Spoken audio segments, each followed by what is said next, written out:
ఈరోజు పరమ పవిత్రమైన రోజుగా ప్రతి ఒక్కరూ మనస్ఫూర్తిగా అనుభవం చేసుకోండి. ఈరోజు ప్రతి ఒక్కరూ చాలా పవిత్రమైన రోజుగా అందరూ మనస్ఫూర్తిగా ఆ అద్భుతమైన తండ్రిని, అవినాశీ తండ్రిని, సర్వాత్మలకి ఒకే తండ్రిని మనసారా జ్ఞాపకం చేసుకోండి.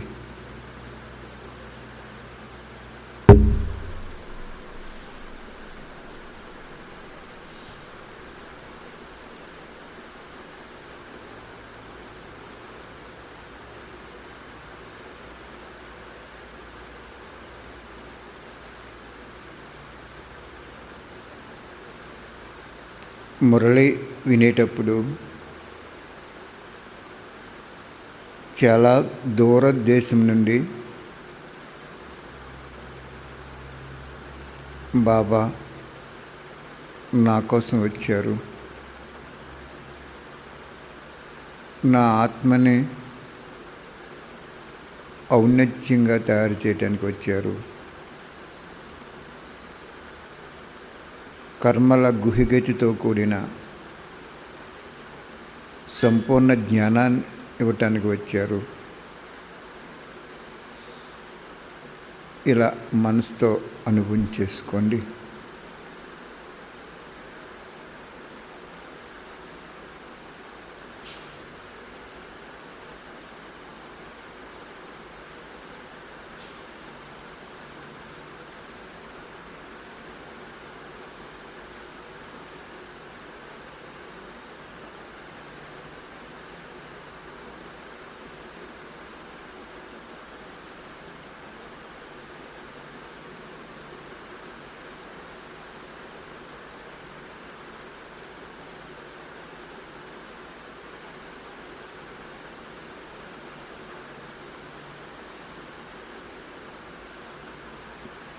సంకల్ప శక్తి ద్వారా తరంగాలు వ్యాపిస్తాయి. కాబట్టి బిందురూపి శివబాబా నుండి మన బిందురూపి ఆత్మకి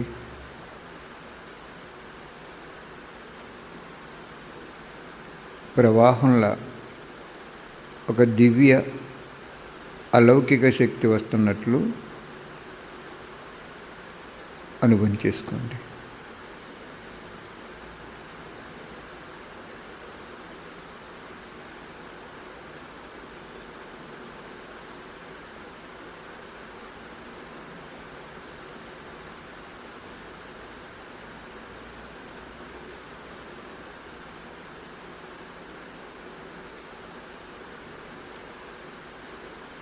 బాబా రావట్లేదు అక్కడి నుంచి.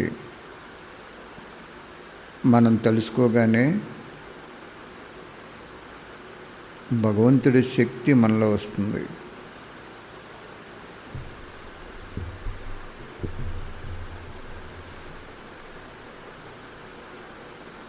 శక్తి తరంగాలు మన ఆత్మలో నిండుతున్నట్లు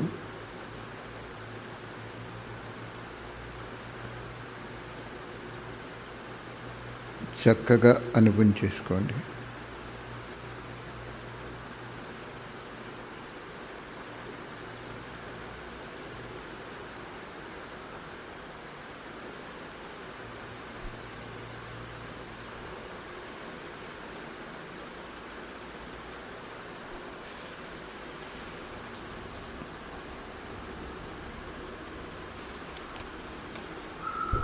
పన్నెండు 12:78 వాణి. ఇది ఏం చెప్తున్నారు? పరోపకారిగా ఏ విధంగా అవ్వాలి అంటే ఇతరులకు ఉపకారం చేసే ఏ విధంగా అవ్వాలి అని బాబా మనకి అనుగుణించేస్తున్నారు. 12/12/78.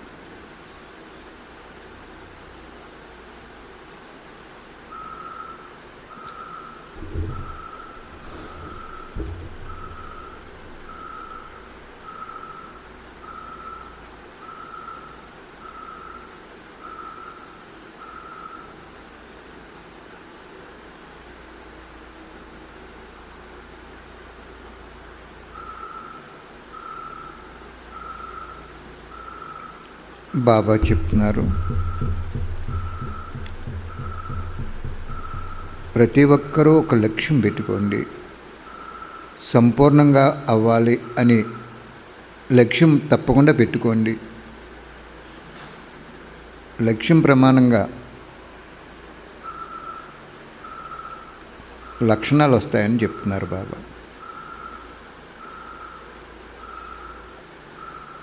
లక్ష్యం పెట్టుకుంటే లక్షణాలు వస్తాయి.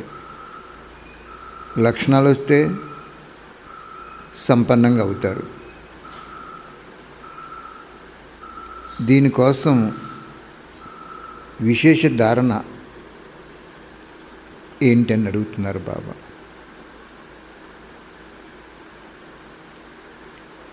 బ్రహ్మబాబాని అనుసరించండి మరియు పరోపకారిగా అవ్వండి.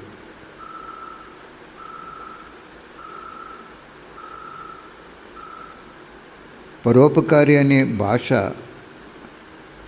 పైకి సహజంగా ఉంటుంది, కానీ లోపల చాలా గుహ్యమైన రహస్యం ఇమిడి ఉంటుంది అంటున్నారు బాబా. మీరు ఒకటే గుర్తుంచుకోండి,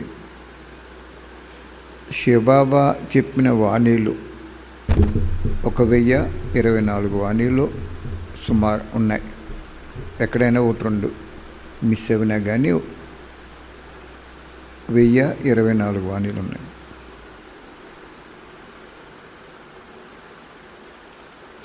ఎక్కడా కూడా ఏ అన్నయ్యని కానీ ఏ అక్కని కానీ మహారాజులాగా అయితే విద్యార్థి వరకు ఉన్నటువంటి అక్కయ్యల అన్నయ్యలు ఎవరిని మీరు అనుసరించొద్దు, బ్రహ్మబాబాని అనుసరించండి అని చెప్తున్నారు. అందుకే ఇక్కడ సదా బ్రహ్మచారి అంటే సదా పరోపకారి స్థితి అని చెప్తున్నారు బాబా. బ్రహ్మబాబాని ఎందుకు అనుసరించమన్నారు? ఇంకెవ్వరిని అనుసరించొద్దని ఎందుకన్నారు బాబా?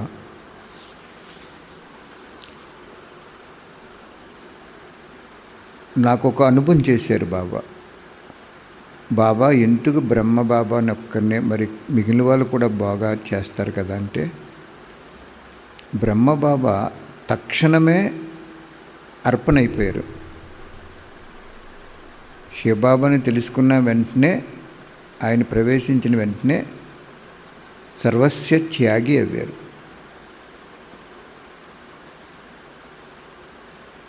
ఆ సర్వస్య త్యాగి యొక్క స్థితి ఎన్ని విఘ్నాలు వచ్చినా,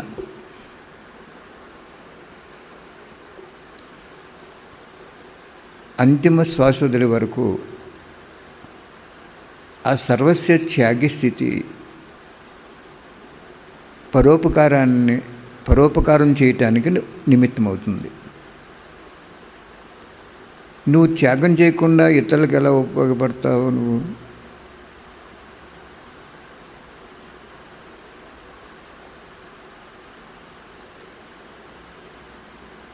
కాబట్టి బాబా ఇక్కడ ఏం చెప్తున్నారు అంటే, బ్రహ్మబాబాని అనుసరించండి. బాబా ఏం చెప్పారంటే, అప్పుడు నాకు బ్రహ్మని ఎందుకు అనుసరించాలి అంటే, బ్రహ్మబాబా ఎప్పుడైతే సర్వస్య త్యాగి అయ్యారో, చాలా తక్కువ రోజుల్లోనే సర్వస్య త్యాగి అయ్యారు. ఆయన రోజులలోనే, నెలలు కూడా కాదు. ఆయన హిస్టరీ మనం ఫస్ట్ నుంచి తెలుసుకుంటే ఇంకా సరిగ్గా రాయలేదు ఆయన హిస్టరీ ఎవరు. కానీ నాకు అనుభవం చేశారు బాబా. ఒకసారి బాబా 3 వాక్యాలు చెప్పారు కదా, నిజానంద స్వరూపమని.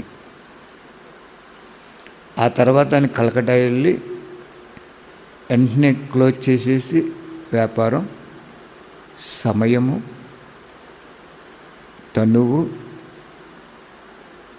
ధనం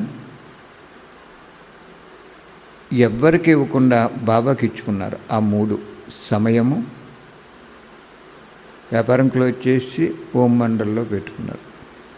తనువు, మనసు ఉంది కాబట్టి అన్నీ చేశారు. ధనం. అప్పుడు అటండి బాబా నాకు ఇదొక అనుభవం సుమా. బాబా ఏమన్నారంటే, నేను ఒక శక్తి కిరణాన్ని ఆయన ఆత్మ పక్కన పెట్టాను అని చెప్పారు. ఎలా అంటే, గుళ్ళో ఒక దీపం ఉంది. ఆ దీపం రాత్రంతా వెలుగుతూ ఉండాలనుకోండి. కరెంట్ లైట్ కాదు, ఒక పెద్ద ప్రమిద, అందులో నూనె, ఒత్తు. అది మళ్ళీ గుడి తీసే వరకు, పొద్దున్న తీసే వరకు వెలగాలి అంటే రాత్రి అంతా సరిపోయే నూనె పోయాలి కదా. బాబా అలాగ అర్థం చేయించారు. పూజారి కానీ ఆ గుడి ట్రస్టీలు కానీ రాత్రి ఎందుకు దీపం, గుడిని మూసేస్తున్నాం కదా, ఆరిపోయినా పర్వాలేదు పొద్దున్న వెలిగించవచ్చులే అనుకుంటే కుదరదు. అఖండ దీపం అంటే, అఖండ జ్యోతి స్వరూప దీపం అంటే దాని అర్థం అదే. ఏ గుళ్ళో అయితే రాత్రి క్లోజ్ చేసేటప్పుడు దీపాన్ని కనీసం తెల్లవారి వరకు ఉండేలాగా నూనె పోస్తే ఆ కాంతి ఎలా అయితే ఉంటుందో అది అఖండ జ్యోతి స్వరూపం అయిపోయింది కదా.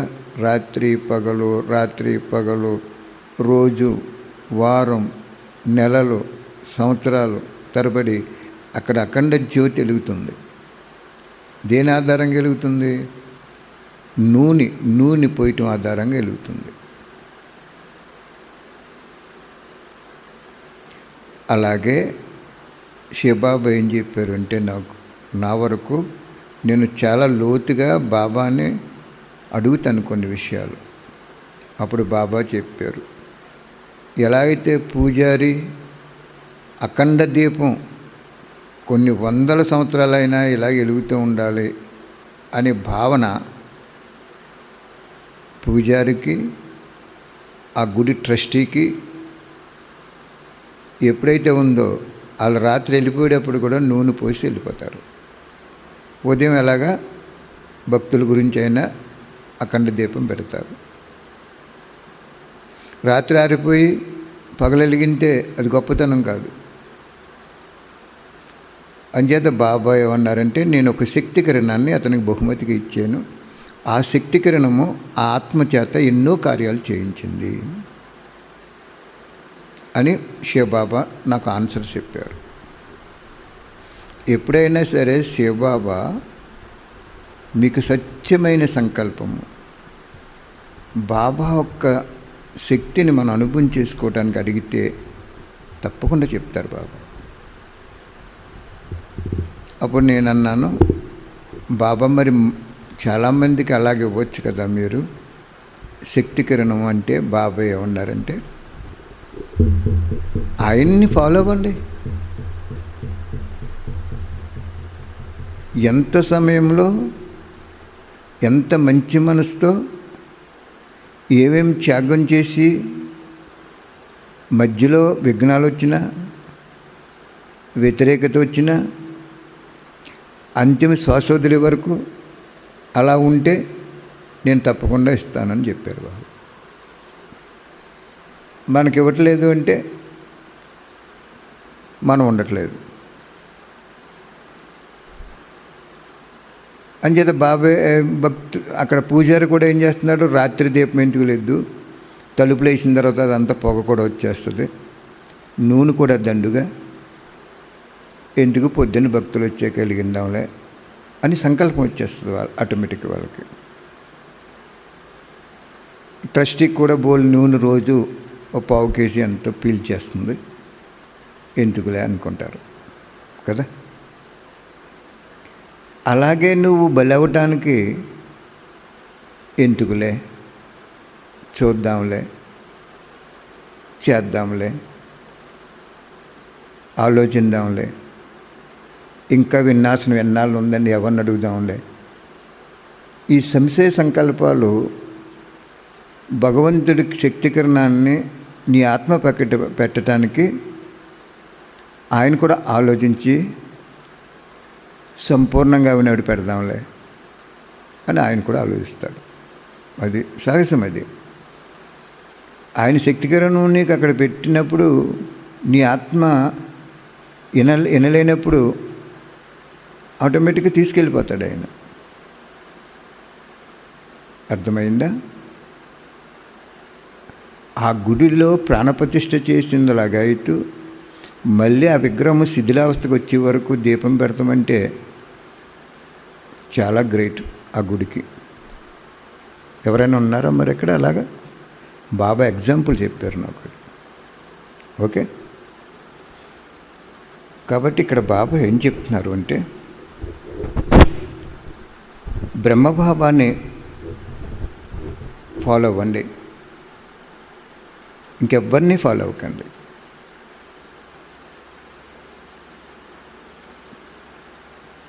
ఇంక మనం పేర్లు ఏం చెప్పకూడదు, ఇంకెవరిని ఫాలో అవ్వకూడదంటే అందరం వచ్చేసి నేను కూడా వచ్చేసాను అందులోకి.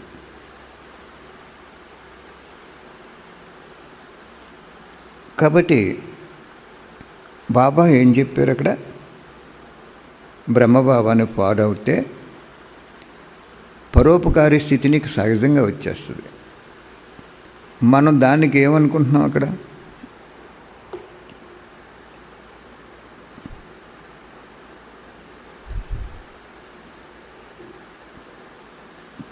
బ్రహ్మని ఏ విధంగా ఫాలో అవ్వాలి? కర్మలో ఫాలో అవ్వాలి. ఏం కర్మ చేశారు? ఉండటానికి ఏం కర్మ చేశాడు?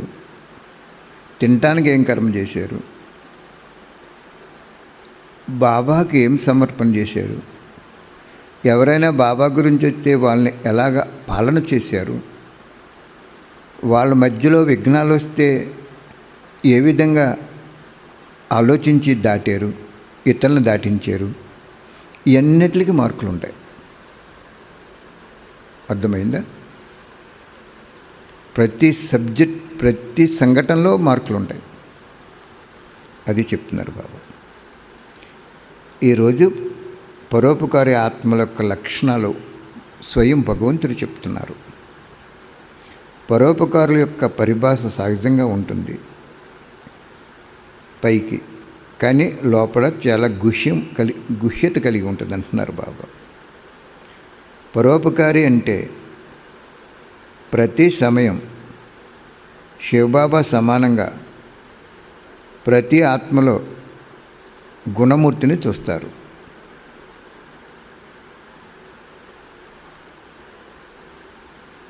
ఇంకా అవగుణాలు చూడదన్నమాట. ఆత్మలో ఏ గుణాలు ఉన్నాయో చూస్తారు.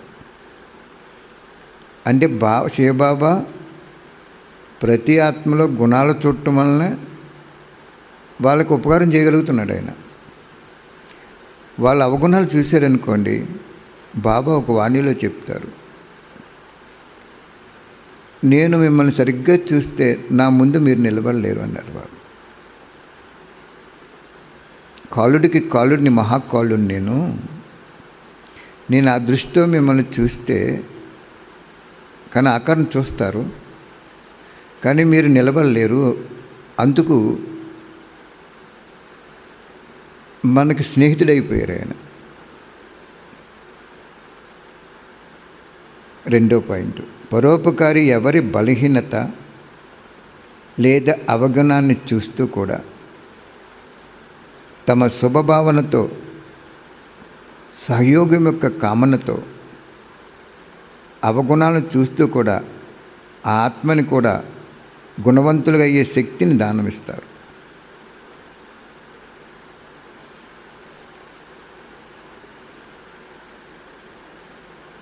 బాబా ఏం చెప్తున్నారో చూడండి. పరోపకారి ఆత్మ ఇతరుల అవగుణాలు చూస్తుంది అంటున్నారు బాబా. చూస్తూ వెంటి కనపడిపోతాయి, తప్పకుండా కనపడతాయి, మనకి సామాన్యులకే కనపడతాయి. కానీ శుభభావనతో, సహయోగం యొక్క కామనతో, అంటే ఉపకారం చేయాలని కోరికతో అవగుణాలు చూస్తూ కూడా ఆత్మని కూడా గుణవంతులుగా అయ్యే శక్తిని దానమిస్తారు.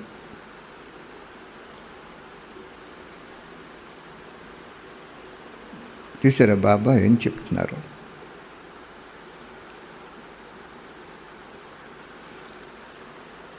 అవగుణాన్ని చూస్తూ కూడా తన దివ్య గుణాలు శక్తినిచ్చి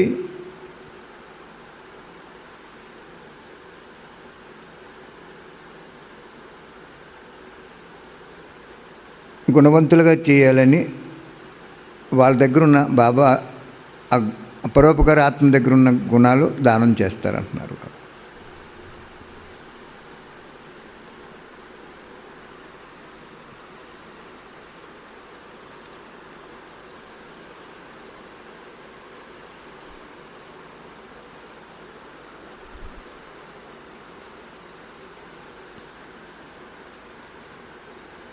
పరోపకారి అంటే బాబా సమానంగా స్వయం యొక్క ఖజానాలను సర్వాత్మలకు ఇచ్చే దాతగా ఉంటారు. ఇక్కడే అందరూ ఫెయిల్ అయిపోయారు. ఇది చాలా మోస్ట్ ఇంపార్టెంట్ కర్మల గుహిగతో కూడిన మహావాక్యం. పరోపకారి అంటే సదా బాబా సమానంగా స్వయం యొక్క ఖజానాలను సర్వాత్మలకు ఇచ్చే దాతగా ఉంటారు. మనకేం ఖజానాలు ఉన్నాయి? ముఖ్యంగా జ్ఞాన ఖజానా ఉంది. ప్రపంచంలో ఎవ్వరికీ తెలియని జ్ఞాన ఖజానా మనకుంది కదా.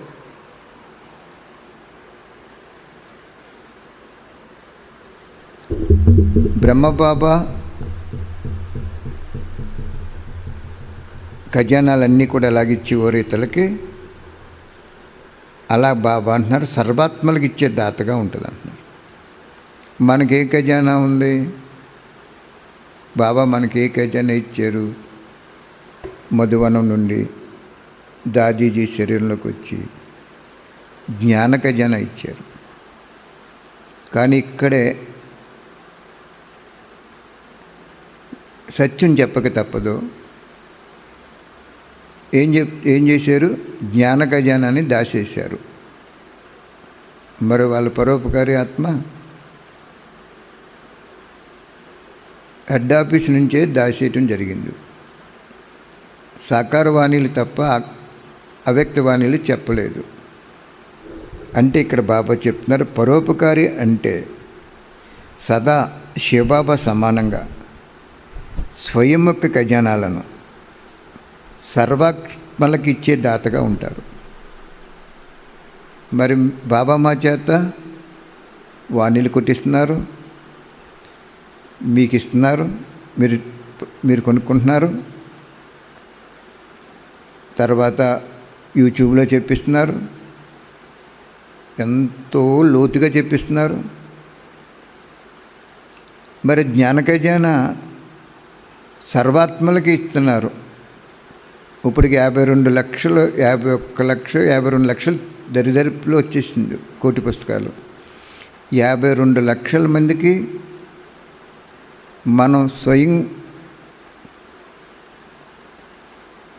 ఖజానాలన్నీ కూడా స్థూలం సూక్ష్మం కూడా ఆ కోటి పుస్తకాల సేవకే ఉపయోగించారు బాబా మనకి.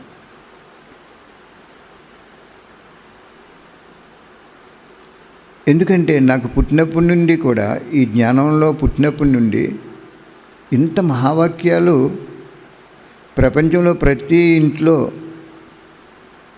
ఆ భాషలో భగవద్గీత ఎంత గొప్పగా చెప్పుకుంటారో, ఖురాన్ ఎంత గొప్పగా దానికి గౌరవిస్తారో, ఆరాధిస్తారో, పూజిస్తారో, చదువుతారో, చదివిస్తారో బైబిల్, ఖురాన్, భగవద్గీత. మరి ఆ మూడింటికంటే గొప్పదే కదా మన స్వయం భగవంతుడు చెప్పిన సారం. మరి దానికి ఎందుకు గౌరవం ఇవ్వలేదు? అట్లా ఎందుకు చెప్పలేదు? దాని రహస్యం ఏంటో, బాబా ఎందుకు దాన్ని ఇముడ్చుకున్నాడో మీకు 1000 వాణీలు అయిన తర్వాత చెప్తాను. ఇప్పుడు చెప్పకూడదు. మరి వీళ్ళ పరోపకార మహారథులాగా అయితే విద్యార్థి వరకు ఎవరు పరోపకారంటే, భగవంతుడి ద్వారా నువ్వు ఏ ఖజానాలు అయితే పొందావో ఆ ఖజానాలు ఇతరులకు ఇవ్వకుండా ఉండలేవు. చిన్న ఉదాహరణ ఏంటంటే, జానకి దాదీకి కొంత ఖాతా ఉందని చెప్పారు బాబా. వారు సెంటర్ రాలేకపోయేవారు. అప్పుడు బ్రహ్మబాబా వాణిని కిటికీలోంచి ఏదో రూపంలో వేయించేవారు.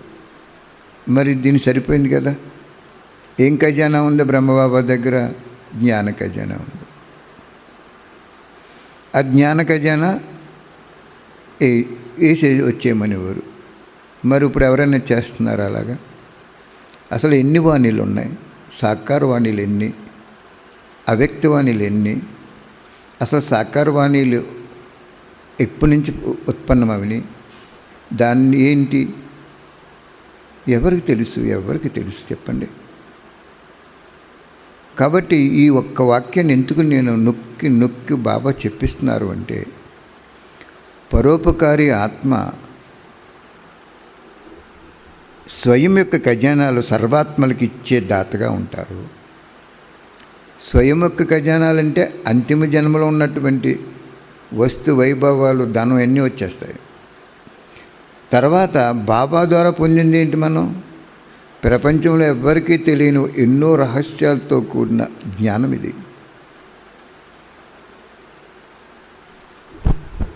అది సర్వాత్మలకు ఇచ్చేస్తారంట. ఇక్కడ మనం ఈ పాయింట్ని చదువుకున్నప్పుడు,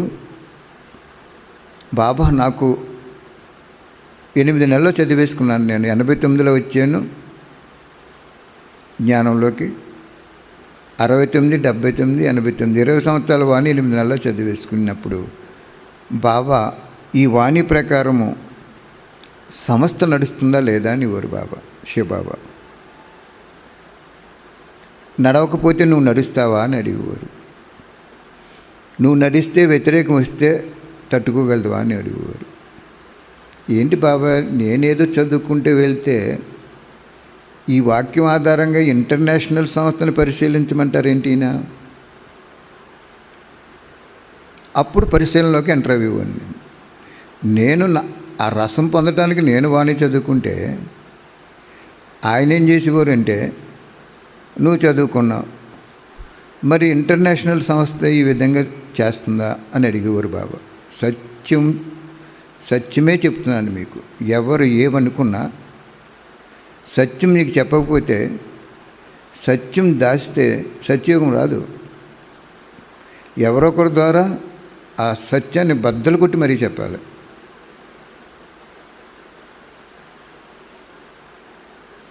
మన డోరు తాళం పడిపోయింది అనుకోండి, తాళం వేసుకుని బయటికి వెళ్ళాం, ఎక్కడో పడిపోయింది. ఏం చేస్తాం? బద్దలు కొడతాం. అదేవిధంగా ఇప్పటి వరకు మనం సత్యము మరుగున పడిపోయింది 63 జన్మల నుంచి. సత్యం చెప్పడానికి వచ్చి, సత్యయోగం స్థాపన చేయడానికి వచ్చి, సత్యమైన వాడు సత్య హృదయాన్ని తయారు చేయడానికి వచ్చినప్పుడు మనం ఎంత దాచేసుకున్నాం. మనం జ్ఞానాన్ని దాచేసారు. ఓకే, అంచేత సర్వాత్మలకు ఇచ్చే దాతగా ఉంటారంట. అంటే పరోపకారం చేసే ఆత్మలో కట్ అయిపోయారు. బ్రహ్మబాబా తర్వాత నుంచి ఈ రోజు వరకు కూడా కట్ అయిపోయారు అనేది క్లియర్గా తెలిసిపోతుంది. ఎందుకంటే ఇది ఒక నవలగా చదువుకుని వెళ్ళిపోవటం కాదు. ఒక రాజకీయ నాయకుడు తన పార్టీలో ఉన్నప్పుడు తన పార్టీ సిద్ధాంతాలని అమలు చేస్తే చాలా ఉన్నత స్థితిలోకి వెళ్ళిపోతారు. ప్రజలు కూడా సౌభాగ్యవంతులు అవుతారు. పార్టీ ఆశయాల్ని దూరం పెడితే తన పాడవుతాడు, తన ప్రజలు కూడా పాడైపోతారు. అలాగే ఇక్కడ మనం ఎందుకున్నాం? భగవంతుడి జ్ఞానం ఎందుకు చెప్తున్నాడు? సత్యమేదో అసత్యమేదో తెలుసుకోవటానికి చెప్తున్నాడు. అంటే ఈ వాక్యం ఆధారంగా ఈ రోజు వరకు కూడా పరోపకారి ఆత్మగా ఎవరూ అవ్వలేదనేది స్పష్టంగా తెలిసిపోతుంది. Next point. కానీ ఇప్పుడు మనం లక్షలాది పుస్తకాలు, లక్షలాది ఇళ్ళకి బాబా ఇప్పిస్తున్నారు అంటే మనం ఎంత అదృష్టం చేసుకున్నామండి. ఆ అదృష్టాన్ని లెక్క కట్టడానికి ఆ భగవంతుడు మనకి ఇచ్చినటువంటి అంతికే పరిశీలించమన్నాడు అన్నమాట. ఇప్పుడు తెలుస్తుంది మనకి. ఈ ప్రకారము ఇంటర్నేషనల్ సంస్థ, నువ్వు కోనసీమలో మూలన ఉన్నావు, నువ్వు చదువుకుంటున్నావు, ఆయన చదివిస్తున్నాడు. ఆయన ఈ ప్రశ్న ఎందుకు వేసాడు? ఆయన ఎందుకంటే అలాగా వాళ్ళు చేయకపోతే నువ్వు చేయమని చెప్పడానికన్నమాట. ప్రాంతీయ పార్టీలు ఎందుకు వస్తాయి? లీడింగ్లో ఉన్న పార్టీలు సరిగ్గా చేయలేనప్పుడు ప్రాంతీయ పార్టీలు బాగా చేయాలని వస్తాయి, ఉద్భవిస్తాయి. తర్వాత అవి ఎలా చేస్తాయనేది వేరే సంగతి. ఓకే. అందుకే భక్తి మార్గంలో నాకు బాబా చెప్పారు, ఆంజనేయులకి సూర్యుడు హితోపదేశం చేసినట్టు చూపిస్తారు. అదే ఇది నీకు, అందుకే నేను ఎలాగ అడుగుతున్నాను అని చెప్పారు బాబా. మరి ఆంజనేయులు చాలా బ్రహ్మచారి, గురుదక్షిణ కోసం వివాహం చేసుకోమంటాడు. ఈయన నేను వివాహం చేసుకోను అంటే నీకు ఒక ఉపదేశం చేయవలసినటువంటి ఒక శాస్త్రం ఉంది, అది గృహస్థికే ఉపదేశించాలి అని చెప్తాడు. అయ్యో, నేను ఇలా ఉండిపోదాం అనుకుంటే మీరు ఎలా చెప్పారు ఏంటి అన్నీ. కానీ అక్కడ ఆ సూర్యుడు గురువు కాబట్టి ఆ సూర్యుడు శక్తి చేత జన్మ తీసుకున్న కూతుర్ని వివాహం చేయటానికి నిర్ణయిస్తారు. నాకు ఈ విషయాలు తెలియదు. నేను ఒకసారి యూట్యూబ్లో చూశాను, ఇతను బ్రహ్మచారి ఏంటని. అప్పుడు ఆవిడ వివాహం చేసుకున్న తర్వాత తపస్సుకి వెళ్ళిపోద్ది. దాని అర్థం చెప్పారు బాబా. ఏమనంటే, గృహస్థులో ఉన్నటువంటి మాతలకి నా జ్ఞానం చెప్పడానికి నువ్వు ఉపయోగపడతావని చెప్పారు బాబా. మరి నేను గృహస్థునే కదా. జాగ్రత్తగా అర్థం చేసుకోండి పాయింట్ ఇక్కడ. నన్ను చదివించి 8 నెలల్లో చదివించేటప్పుడు బాబా నా పక్కన ఉన్నారా అనిపించేది. ఎందుకంటే నేను అక్కల్ని అడిగి అవ్యక్తవాణిలు చదవండి అమ్మ, రోజు చాలా టేస్టీగా ఉంటున్నాయంటే అది రూల్ లేదన్నయ్య, మధువనం నుంచే రూల్ లేదు కాబట్టి మేము ఒకరోజు చదువుతామని. బాబా నాకు రోజు చదివించుకునేవాడు. హోమియోపతి వైద్యం చేస్తూ ఖాళీగా ఉన్నప్పుడు చదివేసుకునేవాడిని. ఆయన ఇలా చెప్పారు, అంటే నువ్వు వివాహం చేసుకుంటే అదే ఏదో బహుమతి చెప్పారన్నమాట, నాకు గుర్తులేదు. ఆ శాస్త్రం నీకు చెప్పాలి, ఇంకా అది మిగిలిపోతే నువ్వు సంపూర్ణం అయిపోతావు. ఆ శాస్త్రం నీకు చెప్పాలి. ఆ శాస్త్రం నీకు చెప్పాలంటే నువ్వు గృహస్థ అవ్వాలి. ఈయన నేను గృహస్థ అవ్వను అంటారు, నువ్వు తప్పకుండా గృహస్థ అవ్వాలంటారు. అవనంటాడు ఈయన. అప్పుడు ఆయన ఏం పెడతారు? సూర్యుడు నాకు గురుదక్షిణ, నీకు వెళ్ళిపోయేటప్పుడు అంత విద్య అంతా అయిపోయింది, కానీ ఒకటి ఉండిపోయింది, ఒక శాస్త్రం, ఒక విద్య ఉండిపోయింది. అది గృహస్థకి కానీ గృహస్థ అవుతాం కానీ చెప్పకూడదు అంటాడు. ఇతను ఒప్పుకోడు. అప్పుడు నాకు గురుదక్షిణగా నువ్వు ఇది ఇచ్చి వెళ్ళిపోమంటారు. అప్పుడు నీకు గురుదక్షిణ నేను తప్పకుండా ఇవ్వాలి అని అప్పుడు అతను చెప్పినట్టు వివాహం చేసుకుంటాడు. వారు వెంటనే వివాహం అయిన తర్వాత దాంపత్య జీవితాన్ని అనుభవించకుండా తపస్సుకి వెళ్ళిపోద్ది ఆవిడ.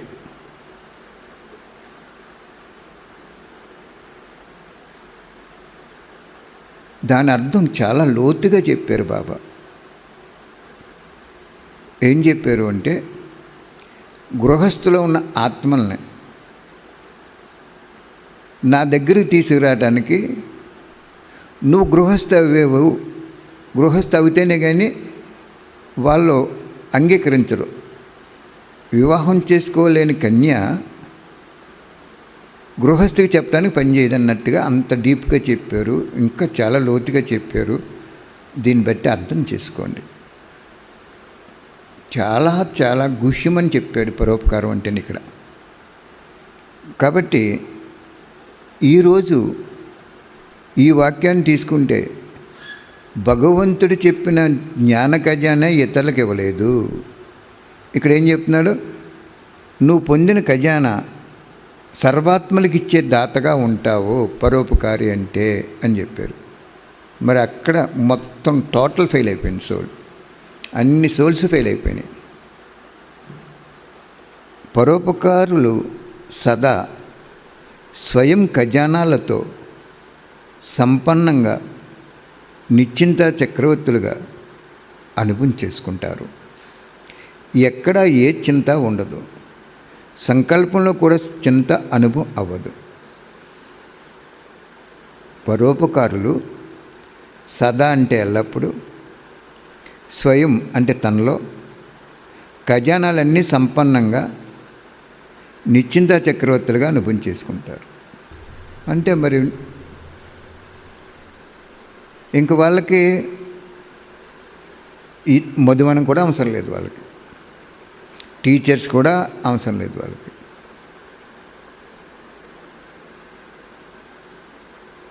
స్వయం ఖజానాలు సంపన్నంగా నిశ్చింత చక్రవర్తులుగా అనుభవం చేసుకుంటారు. మరి బాబా చూశారు. మరి మనకి మన ఆంధ్రప్రదేశ్కి 2 రాష్ట్రాలు కలిసి ఉన్నప్పుడు కూడా తెలుగు భాషలో ఇన్ని వాణీలు ప్రింట్ చేసి ఇప్పుడు వరకు అలాగే వెళ్ళిపోతున్నాయి కదా. ఎవరి మట్టికి వాళ్ళు వాణి చదువుతున్నప్పుడు, వింటున్నప్పుడు నాలో ఆ గుణాలు ఉన్నాయో లేవో చూసుకోవాలి. ఎందుకంటే ప్రతి ఒక్కరి కోసం చెప్పారు ఆయన. అంతేగాని ఒక ఎంటర్టైన్మెంట్ కోసం నవలగా చదవకూడదు వాణి. ఆ గుణాలు మనకు ఉన్నాయో లేదా? లేదు. ఇంటర్నేషనల్ సంస్థకు ఉందా? ఉన్నాయి. లేదు. ఉన్నాయో లేదో మీకు తెలిసిపోద్ది. ఎందుకు ఇంటర్నేషనల్ సంస్థలను పరిశీలించమంటారు బాబా? ఆ కార్యం చేయకపోతే నువ్వు చేయటానికి పరిశీలించమంటారు. అర్థమైందా? అంచేత ఇక్కడ బాబా ఏం చెప్తున్నాడు? సదా ఖజానాలు సంపన్నంగా నిశ్చింత చక్రవర్తిగా అనుభవం చేసుకుంటారు. నేను ఆ వాణి విన్న తర్వాత అక్కయ్య గారిని, అమ్మ నాకు అవ్యక్త వాణిలు వినిపించంటే వినిపించకూడదన్నారు. కానీ బాబా వినిపించాడా లేదా? బాబా అనుభవం చేశాడా లేదా? బాబా ఏం మంత్రం వేశాడు? నువ్వు పొందిన ఆ రసము మరి ప్రపంచాన్ని అందరికీ ఇవ్వాలని మన చేత ఈరోజు యూట్యూబ్లో కూడా చెప్పిస్తున్నారు. ఎంత అదృష్టం అండి! యూట్యూబ్లో చెప్పటం మన అదృష్టం, వినేవాళ్ళకి ఎంత అదృష్టం. ఒక సైన్స్ సాధనాల ద్వారా ఎక్కడెక్కడో మారుమూలు ఉన్న వాళ్ళకి కూడా అందేస్తుంది ఈ వాణీలు ఎంత మాధుర్యత ఉంది, ఎంత మధురత ఉంది. భగవంతుడి వైబ్రేషన్స్ కూడా వెళ్ళిపోతున్నాయి కదా. పరిశీలించుకోండి. ఏమంటున్నాడు? సదా స్వయం ఖజానాలతో సంపన్నంగా నిశ్చింత చక్రవర్తులుగా ఉంటారు. ఇంకా మనకి చింత ఏముంది? వాళ్ళు చెప్పనన్నారు, నేను చదివేసుకున్నాను, ఆయన సహయోగం అయిపోయారు, నువ్వు ఈ ప్రకారం నడుచుకో. ఎవరు ఎలా నడుచుకున్నా నువ్వు నా వాక్యాల ప్రకారం నడుచుకో.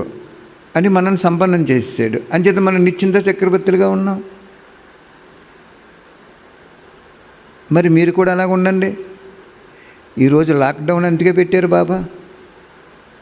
మీరు ఇంకెట్టి పరిస్థితుల్లో నీ ఇల్లుని శివాలయం చేసుకోకుండా నువ్వు వేరే చోటికి పరిగెట్టేవు అక్కడ పొందాలనుకుంటే అంతింలో తప్పకుండా ఫ్లాప్ అయిపోతాం, ఫ్లాప్ అయిపోతాం మనం. ఇంకా ఎందుకు అంటే చాలా రహస్యం ఉంటుంది దానికి. అందరూ ఒక్కడి నుంచే పొందాలి. రాక వచ్చారు ఆయన 5,000 సంవత్సరాలకి.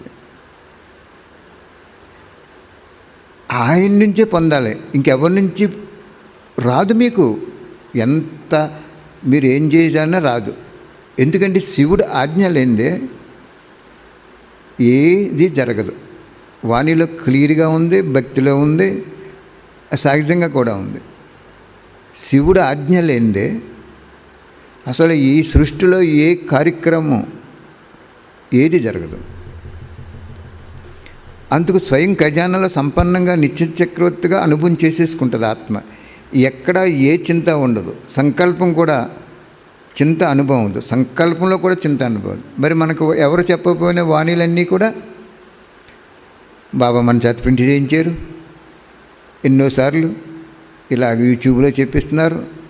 అనేక గ్రామాలకి పట్టణాలకి తీసుకెళ్ళేవారు.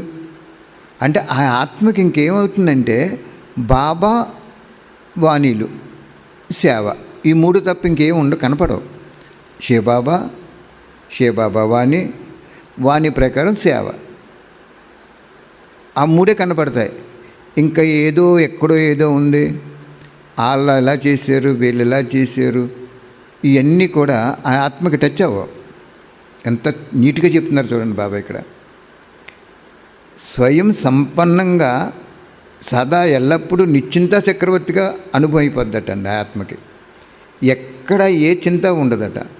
సంకల్పంలో కూడా చింత అనుభవం అవుతుంది. ఎవరికి? బ్రహ్మబాబా అడుగులో అడుగేసి ఫాలో అయ్యేవారికి. మరి ఇప్పుడు ఫాలో అవుతున్నారా? చిత్రం పెడతాం గొప్ప విషయం కాదంటారు బాబా. చిత్రం ఏముంది, ఒక 5,000 పెడితే ట్రాన్స్లేట్ చిత్రం మన సెంటర్లోకి వచ్చేస్తుంది. నీ చరిత్రనే బ్రహ్మబాబా చరిత్రలాగా తెచ్చుకో, అప్పుడు నువ్వు బ్రహ్మబాబాను ఫాలో అవునట్టు. చిత్రం పెట్టుకోవటం గొప్ప విషయం కాదు, చరిత్ర తెచ్చుకోవటం గొప్ప విషయం అని చెప్పారు బాబా. అందుకే బాబా ఏమన్నాడంటే చిత్రం ఏం పెట్టుకోకలేదు, మీరు అది చిత్రమే పెట్టుకోవద్దన్నారు బాబా. మరి ఇప్పుడు చిత్రం పెట్టుకున్న వాళ్ళంతా చరిత్ర తెచ్చుకున్నారా? తెచ్చుకోలేదనేది మనకు స్పష్టంగా అనుభవం అయిపోతుంది. ఇక్కడ ఎలా ఉండాలంటే మనకి ఇక్కడ పాయింటు, మనకుందా లేదా ఈ లక్షణం చూసుకోవాలి. ఓకే, నీకు ఒక మహాయజ్ఞం ఇచ్చినప్పుడు ఆ యజ్ఞాన్ని నడిపించాలి నువ్వు. అప్పుడే నువ్వు నిశ్చింత చక్రవర్తి అవుతావు. కేవలం నువ్వు ఒక్కడ అనుభవం చేసుకుంటే నువ్వు నిశ్చింత చక్రవర్తిగానే ఉంటావు. కానీ ఇక్కడ పరోపకారి అనే సబ్జెక్ట్ ఇది. నీకు ఎంత నిశ్చింత చక్రవర్తిగా ఉన్నావో ఏ కారణం చేత ఆ కారణం ఆధారంగా ఇతరులను కూడా నిశ్చింత చక్రవర్తిగా చేయాలి. అర్థమైందా పాయింట్? పరోపకారి అంటే సదా విశేష రూపంతో మనసు ద్వారా, అంటే సంకల్ప శక్తి ద్వారా, వాణి శక్తి ద్వారా, తమ సాంగత్యం యొక్క రంగు ద్వారా, సంబంధం యొక్క స్నేహం ద్వారా, సంతోషమనే తరగని ఖజానా ద్వారా అఖండ దానం చేస్తూ ఉంటారు. ఏ ఆత్మ సంపర్కంలోకి వచ్చినా సంతోషం యొక్క ఖజానాతో సంపన్నమై వెళ్తుంది. ఇలా అఖండ దానిగా ఉంటారు. కానీ సదా సర్వుల పట్ల మహాదానిగా ఉంటారు. అర్థమైందా? పరోపకారం అంటే సదా విశేష రూపంతో మనసు ద్వారా, అంటే సంకల్ప శక్తి ద్వారా, వాణి శక్తి ద్వారా, తమ సాంగత్యమనే రంగు ద్వారా, సంబంధం యొక్క స్నేహం ద్వారా, సంతోషమనే తరగని ఖజానా ద్వారా అఖండ దానం చేస్తూ ఉంటారు. చెప్పారు బాబా, పరంధామ వెళ్ళిపోయారు. దీనికి ఒక ఉదాహరణ చెప్తాను. కొత్తగా మనకి ఒక లెక్చరర్ చేసేవాడు ఒక చోట, ఒక ఆయన బాబా పిల్లోడు ఆయన ఒకసారి మన ఇంటికి వచ్చారు. ఒక సంవత్సరం క్రితం 3 రోజుల్లో 4 రోజుల్లో ఉన్నారు, వెళ్ళిపోయారు ఆయన. ఇప్పుడు ఆయన మనం బుక్స్ పంపిస్తుంటే ఉద్యోగం లేదు, ఆయనకి తీసేశారు. ఆ టెంపరీ ఉద్యోగం కూడా ఆగిపోయింది. ఆయన బుక్స్ తీసుకెళ్ళి ఉదయం నుంచి 11 గంటల వరకు పల్లెటూరులో పంచి తర్వాత పేపర్లో పెట్టి పనిచేస్తున్నారు ఆయన.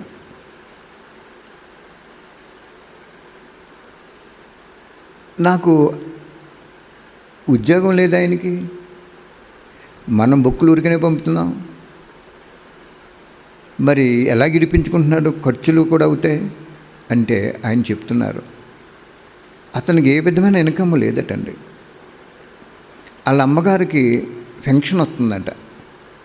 వాళ్ళ అమ్మగారు అన్నారట, నాయన ఈ సమయంలో నా పెన్షను ఆ పార్సల్స్ ఇడిపించడానికి ఉపయోగించి నువ్వు జాగ్రత్తగా సేవ చేసుకోమని ఆవిడ డబ్బు ఇస్తుంది. ఆవిడ 2 ట్రిప్పుల నుంచి ఆవిడ ఇచ్చారు. అప్పుడు నాకు అంతకుముందే ఈయన ఎలాగెళ్తున్నాడని సంకల్పం వచ్చింది.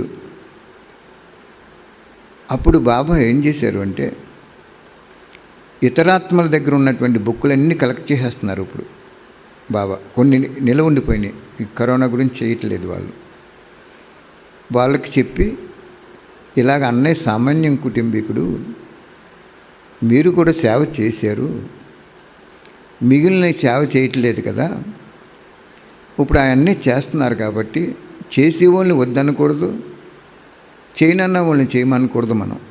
మనకు ఆ కమాండింగ్ పవర్ ఉండకూడదు. అంచేత 10,000 పుస్తకాలు కావాలన్నారు ఆయన. అన్నయ్య నీ దగ్గర 11,000 ఉందన్నావు కదా, ఆ 11,000 ఉన్న అన్నయ్య కూడా సుమారు ఒక 80,000 లక్ష పంచిపెట్టి ఉంటారు ప్రకాశం డిస్టిక్లో. మారుమూలకి వెళ్ళిపోయి చేశాడు ఆయన. అడవిలో దారికి వెళ్ళిపోయి వచ్చేటప్పుడు దారి తెలియనటువంటి స్థితిలో ఉన్న వాళ్ళకు కూడా చదువు రాకపోతే ఆ పుస్తకం చూపించి శివబాబా అనుకోని, శివ పరమాత్మ అనుకోని, వాళ్ళకి చదువు రాదన్న ఆ బుక్ చూపించి ఇచ్చారు. అప్పుడు ఆయన చెప్పారన్నమాట బాబా, అన్నయ్య నీకు భాగ్యం ఉంటుంది, ట్రాన్స్పోర్ట్ ఖర్చులు కూడా పెట్టేసి ఆ అన్నయ్యకి పంపించి 10,000 బుక్కులు అన్నారు. పంపిన తర్వాత ఆ అన్నయ్య అంటున్నారు, అన్నయ్య నీకు మనస్ఫూర్తిగా ధన్యవాదాలు అన్నయ్య, బొక్కులు ఊరికనే పంపటమే కాకుండా ట్రాన్స్పోర్ట్ ఖర్చులు కూడా పంపిస్తున్నారు అంటే అని ఎంత ఆనందంతో ఆయన ఆ 5 నిమిషాలు కూడా మనసు ఒక ఉప్పొంగిపోయింది. అప్పుడు నాకు అనిపించింది అన్నమాట, పరోపకారం అంటే ఇదే. ఆయనకి ఎంత ఆయన పొందిన ఆనందం మనం కోట్లు ఇస్తే రాదు. ఆ ఆనందమే మనకు ఆశీర్వాదాలు, ఆ ఆశీర్వాదాలే పుణ్యకథ. వాణిలో ఉంది పాయింట్. సేవ చేసేటప్పుడు నువ్వు మనసుతో చేసి నాదనే భావన లేకుండా నిస్వార్థంగా పరిశీలన శక్తితో నువ్వు ఎప్పుడైతే చేసేవో వాళ్ళ మనసు ఉప్పొంగినప్పుడు నీకు ఒక లిఫ్ట్ లాగా, స్వాపురుషార్థం లేకపోయినా ఒక లిఫ్ట్ లాగా, ఎలాగైతే లిఫ్ట్ ఎక్కితే త్వరగా పై అంతస్తుకి వెళ్ళిపోతావో నడిచి వెళ్ళకుండా, అలాగే లిఫ్ట్ లాగా ఆశీర్వాదాలు వస్తాయి. ఆశీర్వాదాలు పుణ్యఖాతాన్ని జమ చేస్తాయి అన్నారు బాబా. అప్పుడు నాకు అనిపించింది, బాబా అతను ఎంత మంచి మనసుతో చేస్తున్నారో, అంచేత మనలో ఈ భావన కలిగింది. మళ్ళీ అతను ఆయన బాగా ధనవంతుడు, 11,000 ఉండిపోయినాయి ఆయన దగ్గర, అది పంపించే అన్నయ్య అంటే ఆ అన్నయ్య అన్నారు, ఈ సమయంలో నా అదృష్టం అన్నయ్య, నేను నీట్గా చెప్పాను, నీకు మనసుంటే పంపించు అన్నయ్య, లేకపోతే బాబా యజ్ఞంలో తీద్దాం అంటే పంపించేశారు. ఇలాగ అన్నయ్య నువ్వు డబ్బులు కానీ కడతావేమో, కట్టక్కర్లేదంటే ఆ సమయంలో ఆ 2-3 నిమిషాలు ఆయన ఎక్కడో దూరంగా ఉన్న ఆయన ఫోన్లో మనసుతో ఈ అద్భుతమైన ధన్యవాదాలు అన్నయ్య, ఇంత ప్రేమ స్వరూపంలో ఇంతేలాగిస్తున్నాను. అప్పుడు చెప్పాడు ఈయన పరిస్థితి అంతా. అమ్మ ఇలాగ పెన్షన్ డబ్బులు ఇచ్చింది అన్నయ్య, దాంతో నేను 2 ట్రిప్పులు ఇడిపించాను. పేపర్లో వాళ్ళ దగ్గరికి వెళ్తే ఇది సంగతి అంటే ఫోన్లే అని వాళ్ళ డబ్బులు కూడా తీసుకోకుండా పెడుతున్నారు. కొన్ని పల్లెటూర్లు వెళ్తున్నాను అన్నాడు. అదే చెప్తున్నాడు ఇక్కడ బాబా. ఏం చెప్తున్నారు బాబా ఇక్కడ? ఎందుకు మీకు ఉదాహరణ చెప్తున్నాను అంటే, ఉదాహరణ చెప్పటం వలన బాబా వాణిలో చెప్పారు, ఉదాహరణ చెప్పటం వలన మీకు అనుభవం అయిపోద్ది. లేకపోతే ఇది అవ్యక్తవాణి అంత గమ్ముని అర్థం అవుదండి. నాకు ఎన్నో ఉదాహరణలు చెప్పేవారు బాబా. ఇందాక చెప్పాను చూసారా, అఖండ దీపం గురించి. బ్రహ్మబాబా కటండి మొట్టమొదటి ఎప్పుడైతే సర్వస్య త్యాగి అయిపోయారు ఆయన, ఒక శక్తి కిరణం ఆయన దగ్గర ఉంచేశాడంట. ఎలాగైతే ప్రైమ్ మినిస్టర్కి రాత్రి పగలు సెక్యూరిటీ గార్డు ఉంటుంది కదా, ప్రైమ్ మినిస్టర్కి సెక్యూరిటీ గార్డు ఉంటుంది కదా, చీఫ్ మినిస్టర్ కూడా ఉంటుంది. అన్నం తినేటప్పుడు కూడా టెస్ట్ చేస్తారు. సామాన్యంగా 5 సంవత్సరాలు పరిపాలించే ఒక ప్రైమ్ మినిస్టర్కి, చీఫ్ మినిస్టర్ లాంటి వాళ్ళకి అంత సెక్యూరిటీ ఉంటే నీకెంత సెక్యూరిటీ ఇస్తాడు భగవంతుడు? భగవంతుడు అంటే ఎవరు? పరోపకారి, పరమాత్ముడు. మరి నీకు ఎవడా సెక్యూరిటీ? మరి మనకెందుకు ఇవ్వట్లేదంటే మనకంత త్యాగం లేదు, స్థూల త్యాగం లేదు. కాబట్టి బాబా ఇక్కడ పరోపకారులు సదా స్వయం ఖజానాలతో సంపన్నంగా నిశ్చింత చక్రవర్తులుగా అనుభవం చేసుకుంటారు. ఎక్కడ ఏ చింత వాళ్ళకి ఉండదు, సంకల్పంలో కూడా చింత అనుభవం అవ్వదు. నెక్స్ట్ పాయింట్, పరోపకారి అంటే సదా విశేష రూపంతో మనసు ద్వారా, అంటే సంకల్ప శక్తి ద్వారా, వాణి శక్తి ద్వారా, తమ సాంగత్యం యొక్క రంగు ద్వారా, సంబంధం యొక్క స్నేహం ద్వారా, సంతోషమనే తరగని ఖజానా ద్వారా అఖండ దానం చేస్తూ ఉంటారు. ఏ ఆత్మ సంపర్కంలోకి వచ్చినా సంతోషం యొక్క ఖజానాతో సంపన్నమై వెళ్ళిపోతుంది. మరి ఇప్పుడు ఆ ఆత్మ సంతోషం వచ్చేసింది కదా, సంపన్నమైపోయింది కదా. ఆలోచించున్నాడు పాపం, అప్పు చేశారంట ఒకసారి విడిపించడానికి డబ్బులు లేక. నాకు చెప్పలేదు ఆయన ఈ విషయాలు. నేనేం ఆలోచించానంటే, ఏదో విధంగా అతను ధనం కూడా పెట్టుకుంటే భాగ్యం వస్తుంది.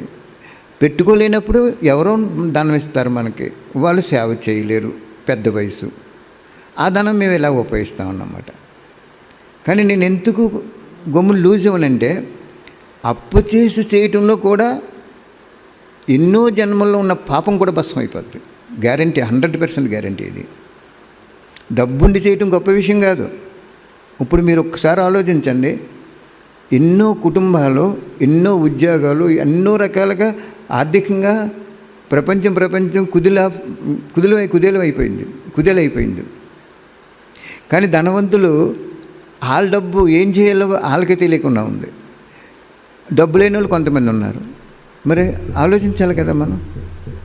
పరోపకారి ఆత్మ అంటే ఇతరులకి మన దగ్గర ఉన్న తరగని ఖజానా వాళ్ళకిచ్చి వాళ్ళని సంతోషపరచాలంటున్నారు బాబా ఇక్కడ. అదే ఖజానా అయినా సరే, కానీ మనం మాత్రం జ్ఞాన ఖజానా ఇవ్వాలి. మన దగ్గర ఉంది కదా అని చెప్పి ఇస్తే అప్పుడు ఏమైపోతుంది? మనం ఎంతమందికి ఇస్తామని చెప్పండి. భగవంతుడు అఖండమైన భాగ్యశాలి పరమాత్ముడు కాబట్టి అతను ఎంత ఇచ్చినా ఖండితం అవ్వదు. బాబా ఒక వాణిలో చెప్పారు, నా దగ్గర న్యూమరస్ గిఫ్ట్స్ ఉన్నాయి. అంటే న్యూమరస్ అంటే లెక్కలేనన్ని బహుమతులు ఉన్నాయంట. అది ఎవరు తీసుకుంటారో తీసుకోండి అంటాడు బాబా. మరి ఇది బహుమతే కదా మనం తీసుకునేది. ఇప్పుడు అఖండ దానం చేస్తూ ఉంటారు. ఏ ఆత్మ సంపర్కంలోకి వచ్చినా సంతోషం యొక్క ఖజానాతో సంపన్నమై వెళ్తుంది. ఇలా అఖండ దానిగా ఉంటారు. కానీ సదా సర్వుల పట్ల మహాదానిగా ఉంటారు. నెక్స్ట్ పాయింట్, ఇంకా చాలా ఉన్నాయి మనం చెప్పాలంటే ఉదాహరణలు. పరోపకారి స్వయం సంపన్నంగా ఉన్న కారణంగా ఏ ఆత్మ నుండి అయినా తీసుకుని అప్పుడు ఇవ్వాలని కోరిక ఉండదు. బాబా ఏం చెప్తున్నారో చూసారా? పరోపకారి స్వయం సంపన్నంగా ఉన్న కారణంగా, అంటే పూర్తి నిండుగా ఉంటుంది. జ్ఞాన ఖజానా, సంకల్ప శక్తి ఖజానా, వాణి ఖజానా, సాంగత్యముఖ ఖజానా. ఇప్పుడు చూడండి, మనం సంకల్పం చేస్తే బాబా ఎంతో సహయోగం చేసేస్తారు. వాణి ద్వారా ఎంత బాబాని ప్రత్యక్షం చేస్తున్నాం మనం యూట్యూబ్ ద్వారా, అదొక శక్తి. సంకల్ప శక్తి ద్వారా మనసు సేవదాతున్నాం. సాంగత్యం యొక్క రంగు, ఎవరైనా మన సాంగత్యంలోకి వచ్చి ఇలాగని చెప్తున్నప్పుడు ఆ రంగు కూడా బాబా అంటిస్తున్నారు. పరోపకారి స్వయం సంపన్నంగా ఉన్న కారణంగా ఏ ఆత్మ నుండి అయినా తీసుకొని ఇప్పుడు ఇవ్వాలి అనే కోరిక ఉండదు. అది ఆ ఆత్మ ఫస్ట్నే ఒక 1000 రూపాయలు కూడా బాబాకు పంపించారు. నేను అడుగుతున్న డీటెయిల్స్ అన్నీ ఎందుకు అడగనంటే, అవసరమైతే బాబాయ్ మనకు ఐడియా ఇస్తారు. ఎందుకంటే ఈ లోపల ఆ ఆత్మ చేసేదానికి అఖండమైన భాగ్యం వచ్చేస్తుంది. అప్పు చేసి పంచి పెడతాం. వాళ్ళ అమ్మగారు ఈ విధంగా పార్సల్ ఇడిపించడం, ఇవన్నీ వాళ్ళకి భాగ్యం తయారైపోయింది అక్కడ. ఆ తర్వాత బాబా మనకు క్లారిటీ ఇచ్చారు, నువ్వు సహయోగం అవ్వాలని. అర్థమైందా? బాబా ఏమంటున్నారు? పరోపకారి ఆత్మ ఎప్పుడు కూడా ఇతరుల నుంచి ఇది తీసుకోవాలి, వీళ్ళు ఇది ఇస్తేనే మనం అది ఇవ్వాలి, అలాగిస్తేనే ఈ కార్యం చేయాలి అనేది పరోపకారి ఆత్మకి ఉండదు అంటున్నారు బాబా. మరి ఉందా మనకి? ఉందా? ఏమీ లేదు. ఇంకా మనం ఎక్కువ చెప్తే ఒక్కొక్క ఉదాహరణ చెప్తే మన కుటుంబాన్ని మనమే కంచిపరుచుకున్న వాళ్ళు అయిపోతాం. అర్థమైందా? అఖండ దానం చేస్తూ ఉంటారు. ఏ ఆత్మ నుండి అయినా తీసుకొని అప్పుడు ఇవ్వాలనే కోరిక ఉండదు. సంకల్పంలో కూడా ఇది రాదు. వీరు ఇది చేస్తే నేను ఇది చేస్తానని, వీరు మారితే నేను మారుతాను, కొంచెం వారు మారితే కొంచెం నేను మారుతాను, ఇది ఉండదు అంటున్నారు బాబా. ఎవరికి? పరోపకారి ఆత్మకి. బాబా ఎన్నో కార్యాలు చేయించారు మా చేత. ఇప్పుడు నాకు అర్థమవుతుందన్నమాట. ఈ కార్యాలన్నీ కూడా ఒక పరీక్ష. అంటే ఈ బిడ్డ పరోపకారం ఎంత చేస్తాడని చూడటానిక అనిపిస్తుంది. చూసారు ఎంత బాబా చెప్తున్నారు బాబా? వీరు ఇస్తే నేను ఇది ఇస్తాను అని, వీరు మారితే నేను మారుతాను, ఇలా పరోపకారి ఆత్మకి ఉండదు అంటున్నారు బాబా. ఒక ఆత్మ ఒకటి పరివర్తన అయితే నేను 10 విషయాల్లో పరివర్తన అవుతానే ఇలాంటి భావన ఉంచుకునేవారు పరోపకారి అనరు. మహాదానిగా అవటానికి బదులు వ్యాపారం చేసే వ్యాపారస్తులుగా అయిపోతున్నారు. మీరు ఎంత ఇస్తే నేను ఎంత ఇస్తాను, సదా నేను వంగి ఉండాలా, నేనే ఇవ్వాలా, ఎప్పటి వరకు ఎంతవరకు చేస్తాను, ఇలాంటి సంకల్పాలు ఇచ్చేటువంటి దాతల దగ్గర ఉండవు. బాబాయ్ చెప్తున్నారు చూడండి. మీరు ఇంత ఇస్తే నేను ఇంత ఇస్తాను అని.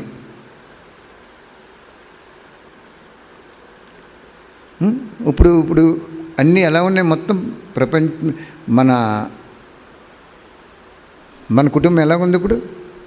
నువ్వు నెలకి ఎంత ఇయ్యి, దానికి ఎంత ఇయ్యి, దీనికి ఎంత ఇయ్యి అంటున్నాడు. అస్సలు ఆ ఇచ్చే దాత మనవాడైపోయినప్పుడు మనం ఎవరిని అడగకూడదు. ఒక బ్రాహ్మణాత్మ వేరొక బ్రాహ్మణాత్మని అడిగింది అంటే, మహారాజు అయినా, విద్యార్థి అయినా, టీచర్ అయినా, బాబా కట్ అయిపోయాడు అక్కడ. యాక్చువల్గా బాబా కట్ అయిపోయాడు. అందుకే ఇక్కడ చెప్పాడు పరోపకారి అంటే ఫస్ట్ పాయింట్ ఏం చెప్పాడు?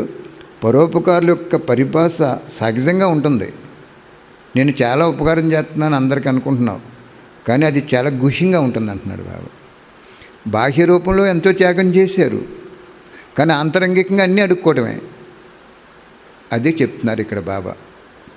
నువ్వు ఇంతిస్తే నేను అంతిస్తాను, నువ్వు 10 విషయాల్లో మారితే నేను మొత్తం మారుతాను, మీరు ఇంతిస్తే నేను ఇంతిస్తాను, సదా నేను వంగి ఉండాలా, నేనే ఇవ్వాలా, ఎప్పటి వరకు ఎంతవరకు చేస్తాను, ఇలాంటి సంకల్పాలు ఇచ్చేటటువంటి దాత దగ్గర ఉండవు.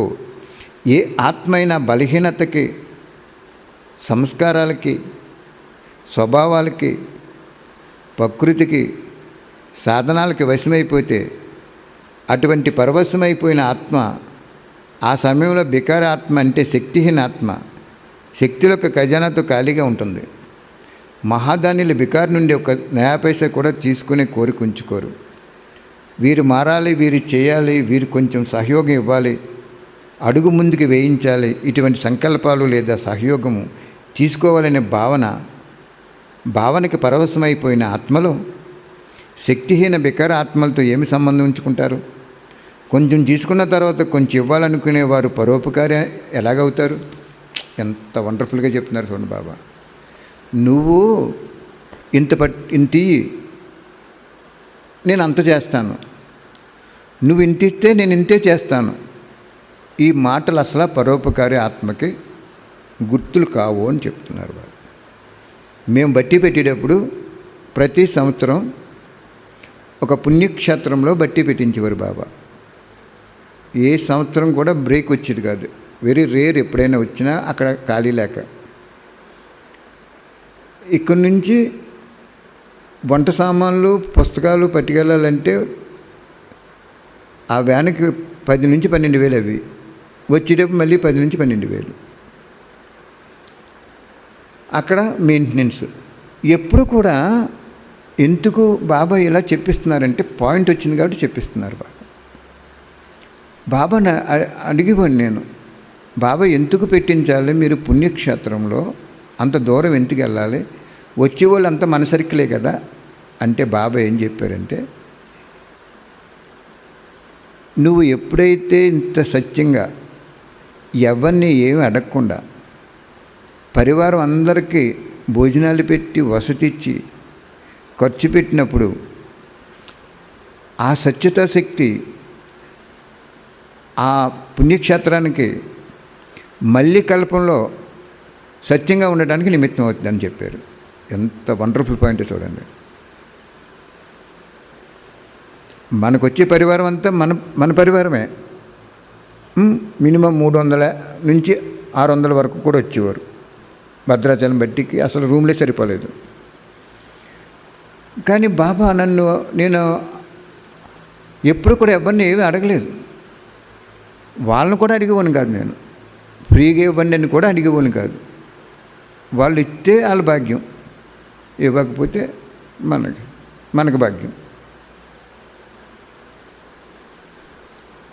కానీ ఎప్పుడైతే మనం అడగకుండా, ఎవరిని అడగకుండా ఆ కార్యం ఎప్పుడైతే చేసామో మనం అనుకున్న దానికంటే కూడా ఎక్కువ వచ్చేది, చక్కగా అందరికీ కూడా ఆనందంతో వెళ్ళిపోయేవారు. అది ఇక్కడ బాబా మనకి చెప్తున్నారు. నువ్వు ఎంత ఇస్తే నేను అంత ఇస్తాను అంటే నువ్వు అసలు పరోపకారి కాదు, అసలు బాబా బిడ్డే కాదు అసలు ఆత్మ. బయట వాళ్ళు ఏం చేస్తారు, ఈ వస్తువు 10 రూపాయలు అయ్యా, ఆ 10 ఇస్తే ఈ వస్తువు ఇస్తానంటారు. వాళ్ళకి మీకు తేడా ఏంటి? ఇంకా నీ వెనకాల ఎవరున్నారు? విశ్వ నవనిర్మాత ఉన్నాడు, విశ్వదాత ఉన్నాడు, విశ్వానికి దానం చేసేవాడు ఉన్నాడు. మరి నువ్వెందుకు అడుగుతావు? అది చెప్తున్నారు బాబా. ఎప్పుడు అడగకండి, ఎవరిని ఏది అడగకండి, అడగటమే తప్పని చెప్తున్నారు బాబా. అడిగినప్పుడు ఆయన కట్ అయిపోతాడు బాబా. పరోపకారి అంటే బికారులను కూడా సంపన్నంగా చేసేవారు, అపకారులకు ఉపకారం చేసేవారు, గ్లాని చేసేవారిని దగ్గరికి తీసుకునేవారు. తమ పరోపకారి శుభభావనతో, స్నేహంతో, శక్తితో, మధురమైన మాటలతో, ఉత్సాహ ఉల్లాసాల యొక్క సహయోగంతో బలహీన ఆత్మలను శక్తివంతులుగా తయారు చేస్తారు. అంటే బికారుల్ని కూడా చక్రవర్తులుగా తయారు చేస్తారు అంటున్నారు బాబా. మీకు చూసారా బాబా అప్పుడు నాకు టచింగ్ ఇస్తున్నారు బాబా. బికారులను కూడా చక్రవర్తులుగా చేయటం అంటే అడుక్కునే వాళ్ళని కాదు ఇక్కడ. నేను అంతగా బాబా మీకు ఒక విషయం నొక్కి చెప్తున్నారు. మీ ఇంట్లో గీతా పాఠశాల పెట్టుకోండి, ఒక చిన్న డబ్బా పెట్టుకోండి. మీ ఇల్లు శివాలయం అయ్యింది, మీ మనసు మందిరం అయ్యింది. మీ కొడుకు, కోడలు, కూతురు, అల్లుడు, అనేక రకాల భర్త లేదా ఎవరైనా బాబు అక్కడ ఏం చెప్పారు బాబా? మధువనం అంటే ఏమన్నాడు? మధురత కలిగి బేహద్దు వైరాగ్య వృత్తి ఉండి సంకల్పాలు ఏకరసంగా ఉండాలన్నాడు. మీ సంకల్పం ఏంటి? వాళ్ళు కూడా ప్రజలుగా వచ్చేస్తారు మీకు గ్యారంటీగా. మీరు ఎప్పుడైతే డబ్బా పెట్టి అయ్యా జ్ఞానం వినలేవు, ఓపిక లేదు, వినటానికి కూడా ఓపిక లేదు, నీకు పిల్లలకి లేదు, పెద్దవాళ్ళకి లేదు. మీ ఇంట్లో మిమ్మల్ని ఎక్కడ కూర్చోబెట్టాడు? వికారాల అగ్నిలో కాలిపోతూ అలజడిన్న కుటుంబంలో పెట్టాడు. టీచర్ని ఎక్కడ కూర్చోబెట్టాడు? ప్రశాంతమైన స్థలంలో కూర్చోబెట్టాడు. వాళ్ళ స్థితి ఎలాగుంది? వాళ్ళు అన్నీ త్యాగం చేసి మళ్ళీ గృహస్థులు అయిపోయారు. మీరు ఒరిజినల్గా గృహస్థులుగా ఉన్నారు కదా. ఎప్పుడైతే మీరు మధురత కలిగి బేహద్దు వైరాగ్య వృత్తి ఉండి సంకల్పాలు ఏకరసంగా ఉంటే అది మధువుని అక్కడికే వస్తాడు బాబా మీ దగ్గరికి.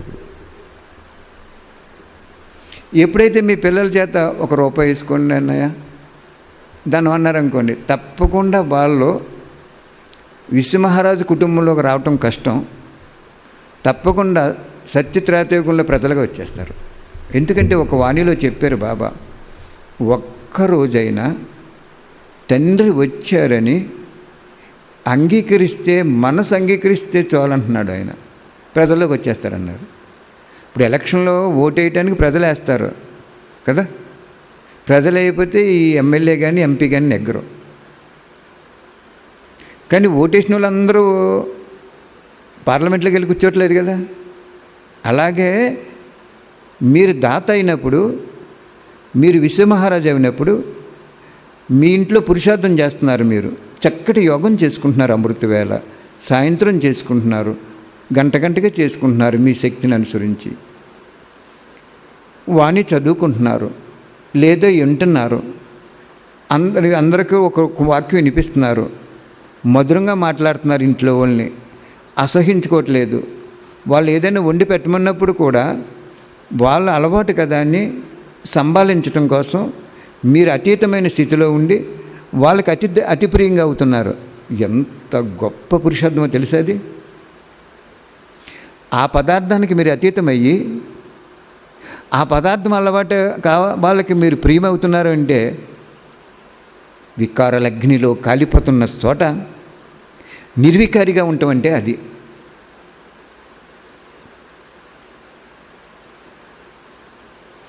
ఎప్పుడైతే వాళ్ళ చేత ధనం తీయించారో తప్పకుండా మీకు రాజ్యంలో మీరు విశ్వమహారాజు కుటుంబంలో ఉంటారు, వాళ్ళు మీకు ప్రజలుగా వచ్చేస్తారు. ఎందుకంటే మరి నీ అంత పురుషార్థం చేయలేదు కదా, నీకు పరోపకారం ఉంది కదా, నీ సంకల్పాలు ఏకరసంగా ఉన్నాయి కదా. బాబా ఏళ్ళు కూడా నీ స్థాపించే స్వర్గం రావాలని. అందుచేత వాళ్ళు వచ్చేస్తారు అక్కడ. నువ్వే ఇంటిని వదిలేసి, నీ భర్తను వదిలేసి, నీ కుటుంబాన్ని వదిలేసి వాళ్ళకి అతి ప్రియంగా ఉండటం మానేసి నువ్వు వేరు కొత్త వాళ్ళకి ప్రియంగా అవి బాబాతోటి కొంత పర్సంటేజ్ ఉంటే నువ్వు అసలు సత్యయుగమే రావు. సత్యయుగము అంటే నువ్వు నీ శరీరం ఏ స్థానంలో ఉన్నా భగవంతుడు సృష్టి ఆదిలో సంకల్ప శక్తి చేత జన్మనిచ్చిన ఆత్మలో ఉన్న మనస్సు యొక్క స్నేహం కావాలన్నాడు. నువ్వు ఆత్మవా శరీరమా? నీ శరీరం ఆయనకెందుకు? నీ శరీర నియమాలు ఆయనకెందుకు? నీ మనసు యొక్క స్నేహం కావాలి. అర్థమైందా? బాగా అర్థం చేసుకుంటారా? ఇంకా కొద్దిగా ఉంది, చెప్దాం. ఎగ్జాంపుల్ సరిపోయిందా మీకు? మీ ఇల్లుని శివాలయం చేసుకోండి. మీరు మధువనం చాలా కొద్ది సమయంలో పరమాత్మ శివుడు సద్గురు రూపంలో శిక్షించే సమయం ఆసన్నమైపోతుంది. ఇంతవరకు ప్రిపరేషన్ హాలిడేస్ ఇచ్చారు. చదువుకున్నారో పాడు చేసుకున్నారో ఆయనకు తెలుసు. పరీక్షల్లో కూర్చోపెట్టేస్తాడు. ఫెయిల్ అవుతారో పాస్ అవుతారో తెలిసిపోద్ది. ఇప్పుడు సద్గురు రూపంలో 2 విభిన్న పాత్రలు ఉన్నాయి. ఏది? శిక్షణిచ్చైనా పావనం చేస్తాను, లేదా శిక్షించైనా పావనం చేస్తానన్నాడు. మీకు 6 నెలల నుంచి మిమ్మల్ని లాక్డౌన్ పెట్టి అన్ని వ్యవహారాలన్నీ మానేసి, ఎవరైనా ఎక్కడైనా హాస్పిటల్లో చనిపోతే శవాన్ని కూడా ముట్టుకుంటే వాళ్ళకు వచ్చేస్తుందేమని వీళ్ళకి భావన. గవర్నమెంట్ కూడా ఇంకా అంటువ్యాధి అయిపోతుందని వాళ్ళు అక్కడ తగలబెట్టేస్తున్నారు. అంటే నిజంగా పరిస్థితి ఎలాగుందంటే ఈ యావత్ ప్రపంచం మీరు అర్థం చేసుకుంటే ఆ ఒక్క పాయింట్లో శ్మశానంగా అయిపోయింది. ఆ శ్మశానంలో ఉండేవాడు ఎవడో? శంకరుడు. శంకరుడు అంటే ఎవరో? తపస్వి మూర్తి, అశరీరి తపస్వి మూర్తి. ఇప్పుడైనా అర్థం చేసుకోండి, మనకి ఇంక ఏ మధుమనం అవసరం లేదు, సెంటర్ అవసరం లేదు, టీచర్ అవసరం లేదు. కుటుంబ సభ్యులు కూడా నీవు సంభాళించమన్నాడు కాబట్టి, బాబా వీళ్ళు ₹1 వేసుకుంటున్నారు. చెప్పాను కదా నిన్న మీకు, ఆ పిల్లలకి చెరుకు 10 రూపాయలు ఇస్తే వాళ్ళు ఏదో స్వీట్స్ అయి కొనుక్కుని స్కూల్కి వెళ్ళేటువంటి అలవాట్లో ఉన్నవాళ్ళు, అమ్మ ఎందుకు వేసుకోవాలంటే వేసుకోని అన్నారు వాళ్ళు. తల్లి ఏం చెప్పిందో, నీ ఆత్మకి తండ్రి నాన్న, ఎంతో పుణ్యం నాన్న. 2 వాక్యాలు మధురతతో కలిగి మాట్లాడారు. సంకల్పాలు ఏకరసంగా ఉన్నాయి. వాళ్ళు ₹2 వేసేసుకుంటున్నారు. వాళ్ళు ప్రజల్లోకి వచ్చేస్తారు. మీకు తెలుసా? డెఫినెట్గా వచ్చేస్తారు. అప్పుడు నువ్వేమవో వికారాల అగ్నిలో కాలిపోతున్న స్థానంలో ఉంటూ నిర్వికారిగా ఉన్నావు. నిర్వికారిగా ఉన్న స్థానంలో ఉన్నవాళ్ళు వికారిగా ఉన్నారు. 100% ఉన్నారు అలాగా. ఇది చెప్పక తప్పదు. ఎందుకు చెప్తున్నానంటే వాళ్ళు కూడా మారతారని చెప్తున్నాను. మీరు అందుకే బాబాయ్ ఏం చెప్పాడు? మాతలు మైదానంలోకి వచ్చినప్పుడు వినాశనం అయిపోతున్నాను. మైదానంలోకి రావటం అంటే సేవ కోసం. కొంతమంది మాతలు ఏజ్ 70 అలాగుంటున్నాయి వాళ్ళకి. వాళ్ళు బయటికి రాలేరు. వాళ్ళు బాబాకి ఆది నుండి కూడా ధన సహయోగం చేసుకునేవారు. అప్పుడు నేనేం చేసేవానంటే, ఇటువంటి పిల్లలకి మనసు ఉంది, తను ఉంది, సమయం ఉపయోగిస్తున్నారు, ధనం లేదు. ఈ ధనం వాళ్ళకి పెట్టేవాళ్ళు. అప్పుడు వాళ్ళకి వీళ్ళకి కూడా భాగ్యం తయారైపోద్ది. ఓకే. కాబట్టి ఇక్కడ బాబా పరోపకారి ఆత్మ యొక్క దివ్య లక్షణాల గురించి చెప్తున్నారు. పరోపకారి త్రికాలదర్శిగా ఉంటారు. అందువల్ల ప్రతి ఆత్మ యొక్క సంపూర్ణ సహయోగాన్ని ఎదురుగా ఉంచుకొని ప్రతి ఆత్మ యొక్క బలహీనతను పరిశీలించి ఆ బలహీనతను స్వయంలో ధారణ చేయరు, వర్ణన చేయరు. కానీ ఇతరాత్మల యొక్క బలహీనత అనే ముళ్ళను కళ్యాణకారి స్వరూపంతో సమాప్తి చేసేస్తారు. ముళ్ళకు బదులు ముళ్ళని కూడా పూలుగా చేస్తారు. ఈ విధంగా పరోపకారులు సదా సంతుష్టమని సమానంగా స్వయం సంతుష్టంగా ఉంటారు. మరియు సర్వులు కూడా సంతుష్ట చేస్తారు. అద్భుతం ఏంటంటే నిరాశవాదుల్లో కూడా ఆశను ఉత్పన్నం చేస్తారు. అదే నేను మీకు చెప్తుంటా. ఈ భర్త నా మాట వింటలేదు, ఈయన రకరకాలుగా ఉన్నారు, మీరు అస్సలు ఏం ఆలోచించారు. అదే చెప్తున్నాడు ఇక్కడ. ముళ్ళుగా ఉన్న వాళ్ళని పుష్పాలుగా తయారు చేయాలంటే పోన్లేండి, మీ అలవాట్లు ఏదో జన్మలో నాతో సంబంధం పెట్టాడు, నాతో మీరు ఎలాగ ఆలోచించాలి? ఆ బలహీన ఆత్మని, ఆ వికారాల అగ్నిలో కాలిపోతున్న ఆత్మని మీకు భర్తగా చేశారు అంటే మీరు ఆ ఆత్మని పుణ్యాత్మగా చేస్తారని మీ దగ్గర పెట్టాడు మహానుభావుడు. ఎంత గొప్ప అద్భుతమైన డ్రామా చూడండి. కానీ మీరు అసహించుకుంటే, మీరు శపిస్తే, మీరు దూరంగా పెడితే, అతను ఈ విధంగా ఉన్నాడని అనుకుంటే ఇంక అతన్ని మీరు బాగు చేయలేరు. అసలు బాబా మిమ్మల్ని ఎందుకు అతన్ని పెట్టాడు అక్కడ? అంతిమ జన్మలో మీకెందుకు అటువంటి ఆత్మని పెట్టాడు? పాపం ఆ ఆత్మను కూడా, నిరాశ ఆత్మని, దుఃఖి ఆత్మని, చెడు అలవాట్లున్న ఆత్మని మీకు భర్తగా చేశారు అంటే మీరు ఇక్కడ సంకల్పం చేసి, అయ్యా మీ అలవాట్ల ప్రకారం మీరు ఉండండి, ఇంక మారలేరు, కనీసం భగవంతుడికి ఒక్క నిమిషము అలాగ 2 చేతులు నమస్కరించి, ఒక ఇది గుడి అనుకుని, శివాలయం అనుకుని మీరు నమస్కారం చేసుకోండి అని చెప్పండి, తప్పకుండా చేసుకుంటాడు ఆయన. మీరు చుట్ట కాలుస్తున్నాడు అతను, నాకు ఇక్కడ చుట్ట పొగ వచ్చేస్తుంది, నాకు ఇది జరుగుతుంది అది జరుగుతుందంటే ఇంకా ముందు ముందు ఎన్ని జరుగుతాయో. వినాశనం అంటే బాబా చెప్పాడు, మహాకాలుడు స్థితిలో ఉంటేనే కానీ వినాశనం మీరు చూడలేరన్నారు. ఎంత నీట్గా చెప్తున్నారు చూడండి బాబా ఇక్కడ పాయింట్. సంపూర్ణ సహయోగి అయ్యి ఎదురుగా ఉంచుకొని ఇతరాత్మల యొక్క బలహీనతనని ముళ్ళును కళ్యాణకారి స్వరూపంతో సమాప్తి చేసేస్తారు. ముళ్ళుకి బదులు పుష్పాలుగా చేసేస్తారు. ఈ విధంగా పరోపకారి సదా సంతుష్టమనిగా సమానంగా స్వయం సంతుష్టంగా ఉంటారు మరియు సర్వుల్ని కూడా సంతుష్టం చేస్తారు. అద్భుతం ఏమిటంటే నిరాశవాదులను కూడా ఆశను ఉత్పన్నం చేసేస్తారు. అది అంతేగాని మీరు వాళ్ళేమో ఇది తినకూడదు అది తినకూడదు, రోజు సెంటర్కి వెళ్ళాలి, సంవత్సరానికి ఒకసారి మధువనం వెళ్ళాలి, ఈ వైట్ డ్రెస్ ధరించాలి అని మీరు అనుకుంటే వాళ్ళు ఉండరు అక్కడ.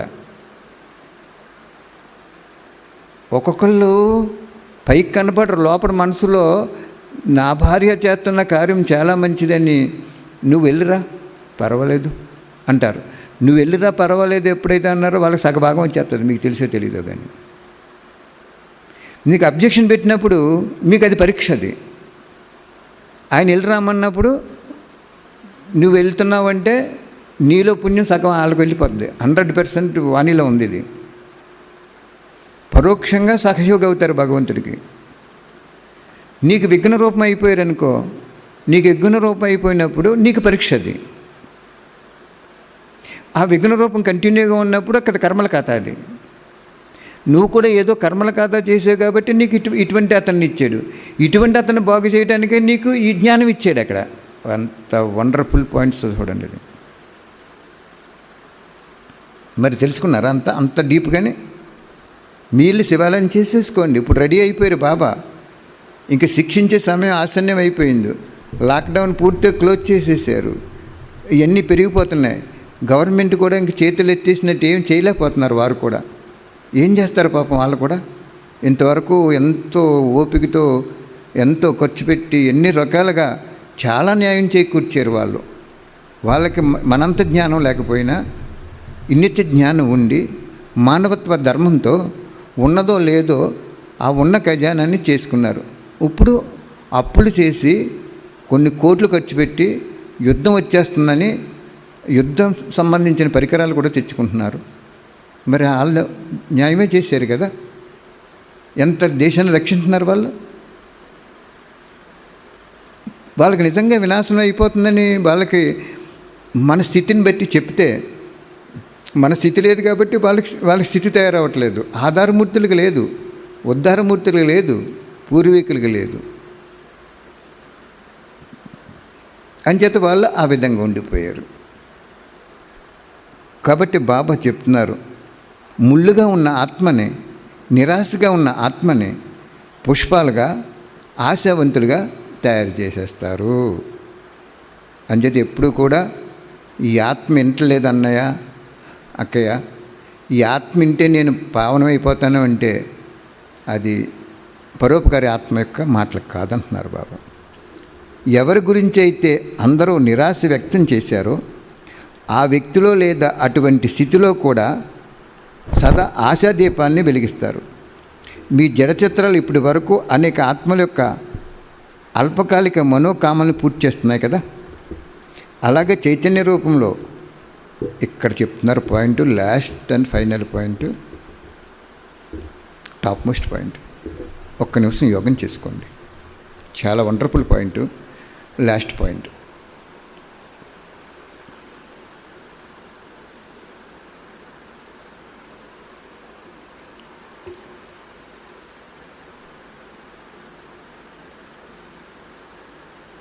42 సంవత్సరాల క్రితం చెప్పారు బాబా. ఆ రోజు ఆయన ఎదురుగుండా ఒక 100 మంది కూడా ఉండుండరు. కానీ ఈరోజు ఆ వాణి ఎంతమందో వింటున్నారు. ఎంతో వైబ్రేషన్ వెళ్ళిపోతున్నాయి. ఎంతోమంది మనస్సు ఉప్పొంగిపోతుంది. భగవంతుడు ఎప్పుడు ఎవరికి ఏది ఇవ్వాలో అన్నీ ఆయనకి తెలుసు.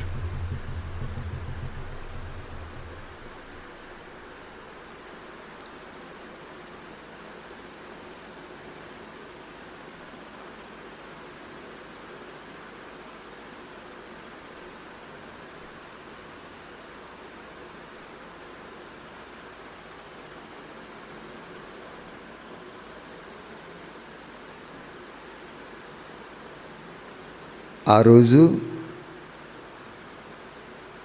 షణ్ముఖంలో ఎంతమంది ఉంటారు? చాలా తక్కువ మంది ఉంటారు. ఓం శాంతి భవనంలో హయ్యెస్ట్ 5,000 పట్టేవారు.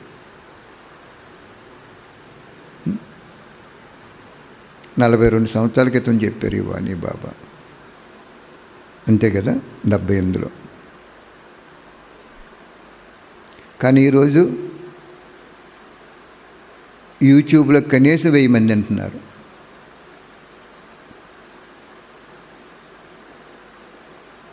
ఆ రోజుకి ఈ రోజుకి ఎంత తేడా వచ్చింది? ఆ రోజు ఆయన 100 మంది అంటున్నారు, నేనెందుకు చెప్పాలనుకున్నాడా? ఆయన త్రికాలదర్శి. ఈరోజు చెప్పింది భవిష్యత్తులో అనేక ఆత్మలు అదృష్టం పెరుగుతుందని. ఆ రోజు తక్కువ మంది వచ్చినా ఆ విన్నవాళ్ళు అది వినిపించడానికి తెలిసినా చెప్పుకుంటూ వచ్చేసారు. ఆయన్ని అందుకే త్రికాలదర్శి అంటారు భగవంతుని. నువ్వు కూడా ఏ పని చేసినా కూడా త్రికాలదర్శి చేస్తే భగవంతుడు సమానం అయిపోతావు. ఒక్క నిమిషం అనుభవం చేసుకోండి. బిందురూపి శివబాబా నుండి మన బిందురూపి ఆత్మకి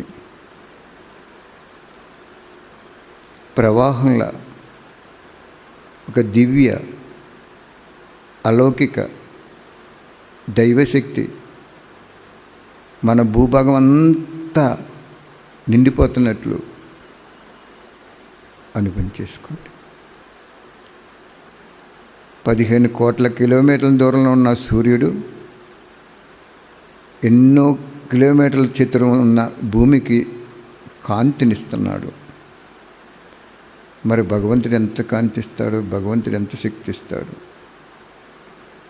బిందురూపి శివబాబా నుండి మన బిందురూపి ఆత్మకి ప్రవాహంలా ఒక దివ్య అలౌకిక సదాశివుని యొక్క అద్భుత శక్తి, అష్టశక్తులు మన ఆత్మలో నిండుతున్నట్టు అనుభవం చేసుకోండి.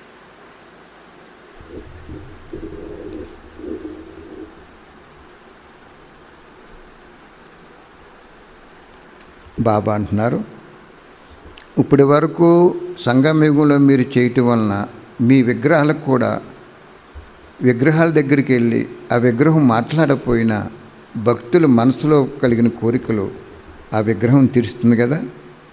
నిజంగా ఆ విగ్రహం తీరుస్తుందా? బాబాయే తీరుస్తున్నారు. ఇక్కడ చెప్తున్నారు బాబా, చాలా నీట్ అయిన పాయింట్ చెప్తున్నారేనని.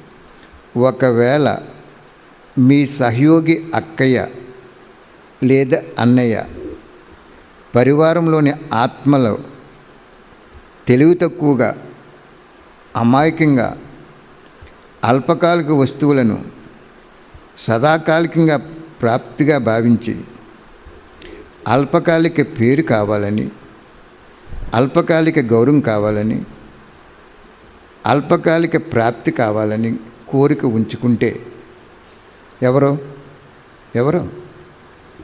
ఒకవేళ మీ సహయోగి అక్కయ్య లేదా అన్నయ్య, అది సెంటర్కి వర్తించదు, లౌకిక పరివారానికి కుటుంబ సభ్యులకు కూడా వర్తిస్తుంది. ఇక్కడ మీ సహయోగి అక్కయ్య లేదా అన్నయ్య పరివారంలోని ఆత్మలో తెలివి తక్కువగా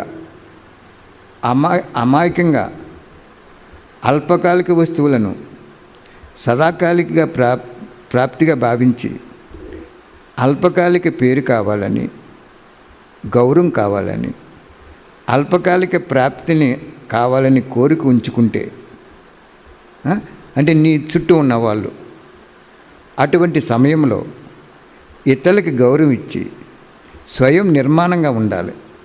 నిర్మాణంగా అంటే వాళ్ళకున్న కోరికలు నీకు ఉండకూడదు అంటున్నారు. అది ఇదే పరోపకారము. ఇలా ఇవ్వటమే మనం సదాకాలికంగా తీసుకోవటము అంటున్నారు బాబా. అర్థమైందా పాయింట్ అక్కడ? నీతో ఉన్నటువంటి నీ సహయోగి అక్కయ్య కానీ అన్నయ్య కానీ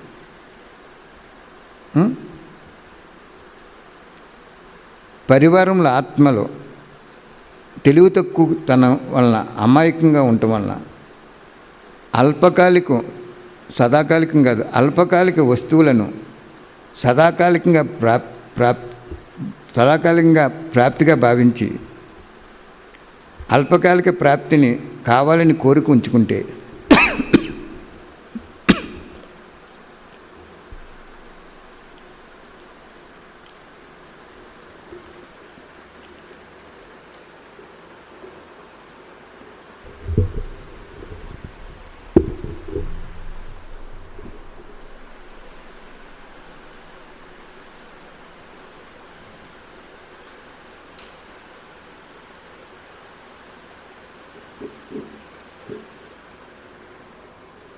మొత్తం వాణి సారం అంతా ఇక్కడ ఉంది. చాలా జాగ్రత్తగా వినాలి మీరు. వండర్ఫుల్ వాణి అన్నమాట. ఒకవేళ మీ సహయోగి అక్కయ్య లేదా అన్నయ్య అంటే మనతోటి కూడా ఉంటారు, ఒక సెంటర్లో కానీ మనకి సేవలో కానీ బాబా సేవలో కానీ. ఆత్మలు తెలివి తక్కువ అమాయకంగా అల్పకాలిక వస్తువులను సదాకాలికంగా ప్రాప్తిగా భావించి అల్పకాలిక పేరు గౌరవాలను అల్పకాలిక ప్రాప్తిని కావాలని కోరిక ఉంచుకుంటే అటువంటి సమయంలో నీవు ఇతరులకి గౌరవం ఇచ్చి స్వయం నిర్మాణంగా ఉండాలి. అంటే నువ్వు గౌరవానికి అతీతంగా ఉండాలి. వాళ్ళు కోరుకున్నదే నువ్వు కోరుకోకూడదు. అది బాబా ఇక్కడ చెప్తున్నారు. వాళ్ళతోటి ఉన్నావు, వాళ్ళు కోరుకున్నది నువ్వు కోరుకోకూడదు. ఇదే పరోపకారి. ఇలా ఇవ్వటమే మనం సదాకాలికంగా తీసుకోవటం. మీకు దానికి ఎగ్జాంపుల్ చెప్తాను. చిన్నపిల్లలు నష్టం చేసే వస్తువులను కూడా ఆట బొమ్మలా భావిస్తారు. అప్పుడు వారికి ఏదైనా ఇచ్చి దాన్ని తీసుకుంటారు కదా. మన పిల్లలకి ఏదైనా మంచి వస్తువులు ఇచ్చినప్పుడు నేలనేసి కొడతారు వాళ్ళు తెలియక. అయ్యో పాడైపోతుందో అని చెప్పి పనికిరాని వస్తువు ఇచ్చి అది తీసేసుకుంటాం మనం. మొండిగా తీసుకుంటే సదాకాలికంగా నష్టం జరుగుతుంది. చేతిలోంచి మొత్తానికి లాగేసుకున్నాం అనుకోండి. ఇప్పుడు గాజు గ్లాస్ పెట్టాం అక్కడ, దాంతో వాళ్ళు ఏదైనా గాజు వస్తువుతో ఆడుకుంటున్నారు. అది నేలనేసి కొడుతున్నారు అనుకున్న పిల్లలు, వాళ్ళు కింద జన్మలో వాళ్ళు రౌడీలు అన్నమాట. వాళ్ళు కొడుతున్నారు ఆడుకోవడం చేతకాక. అప్పుడు ఏమవుతుంది అంటున్నారు, ఆ వస్తువుని తీసేసుకుంటే ఏడుస్తారు. అప్పుడు ఏం చేస్తాం మనం, రబ్బర్గా ఉండి గాజుతో ఉన్న వస్తువు పాడైపోద్దని రబ్బర్గా పనిచేయండి ఇస్తాం. వాళ్ళు ఏమనుకుంటాడు, ఫోన్లే ఇది దీంతోటైనా ఆడుకోవచ్చు అని ఆడుకుంటాడు. అది చెప్తున్నారు బాబా ఇక్కడ.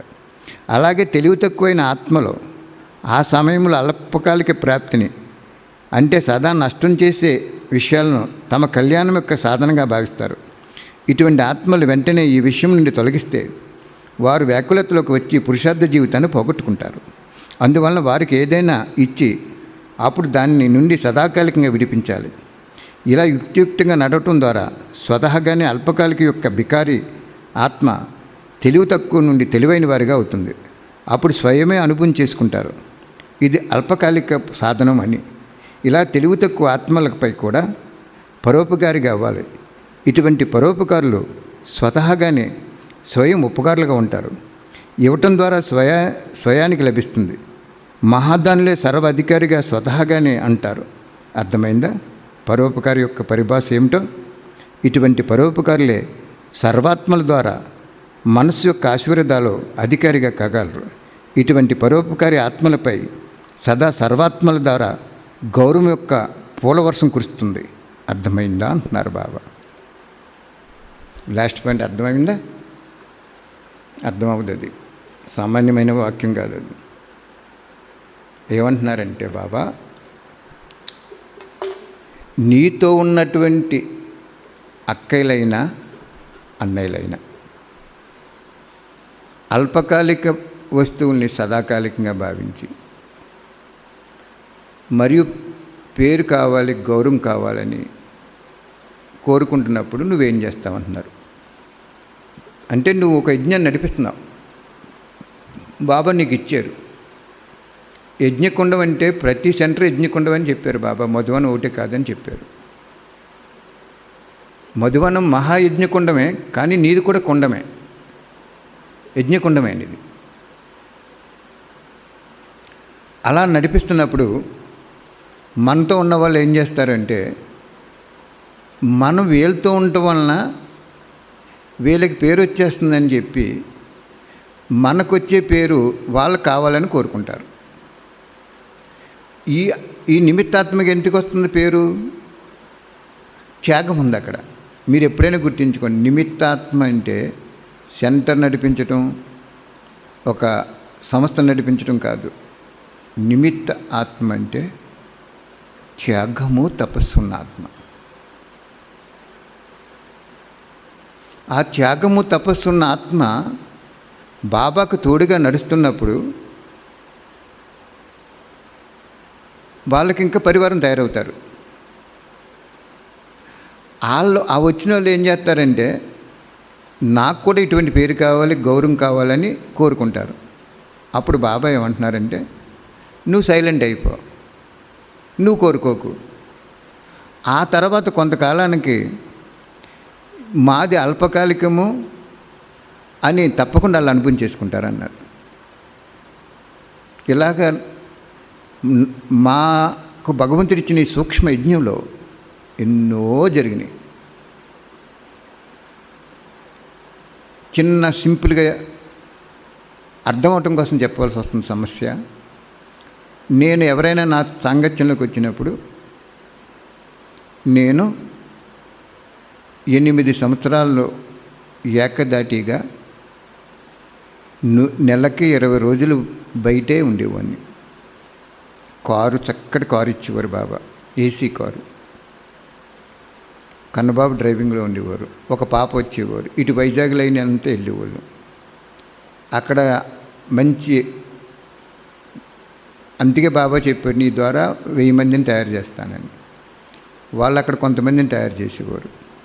చక్కటి పాయింట్స్ చెప్పేసి 2వ రోజున వచ్చేసేవాళ్ళు.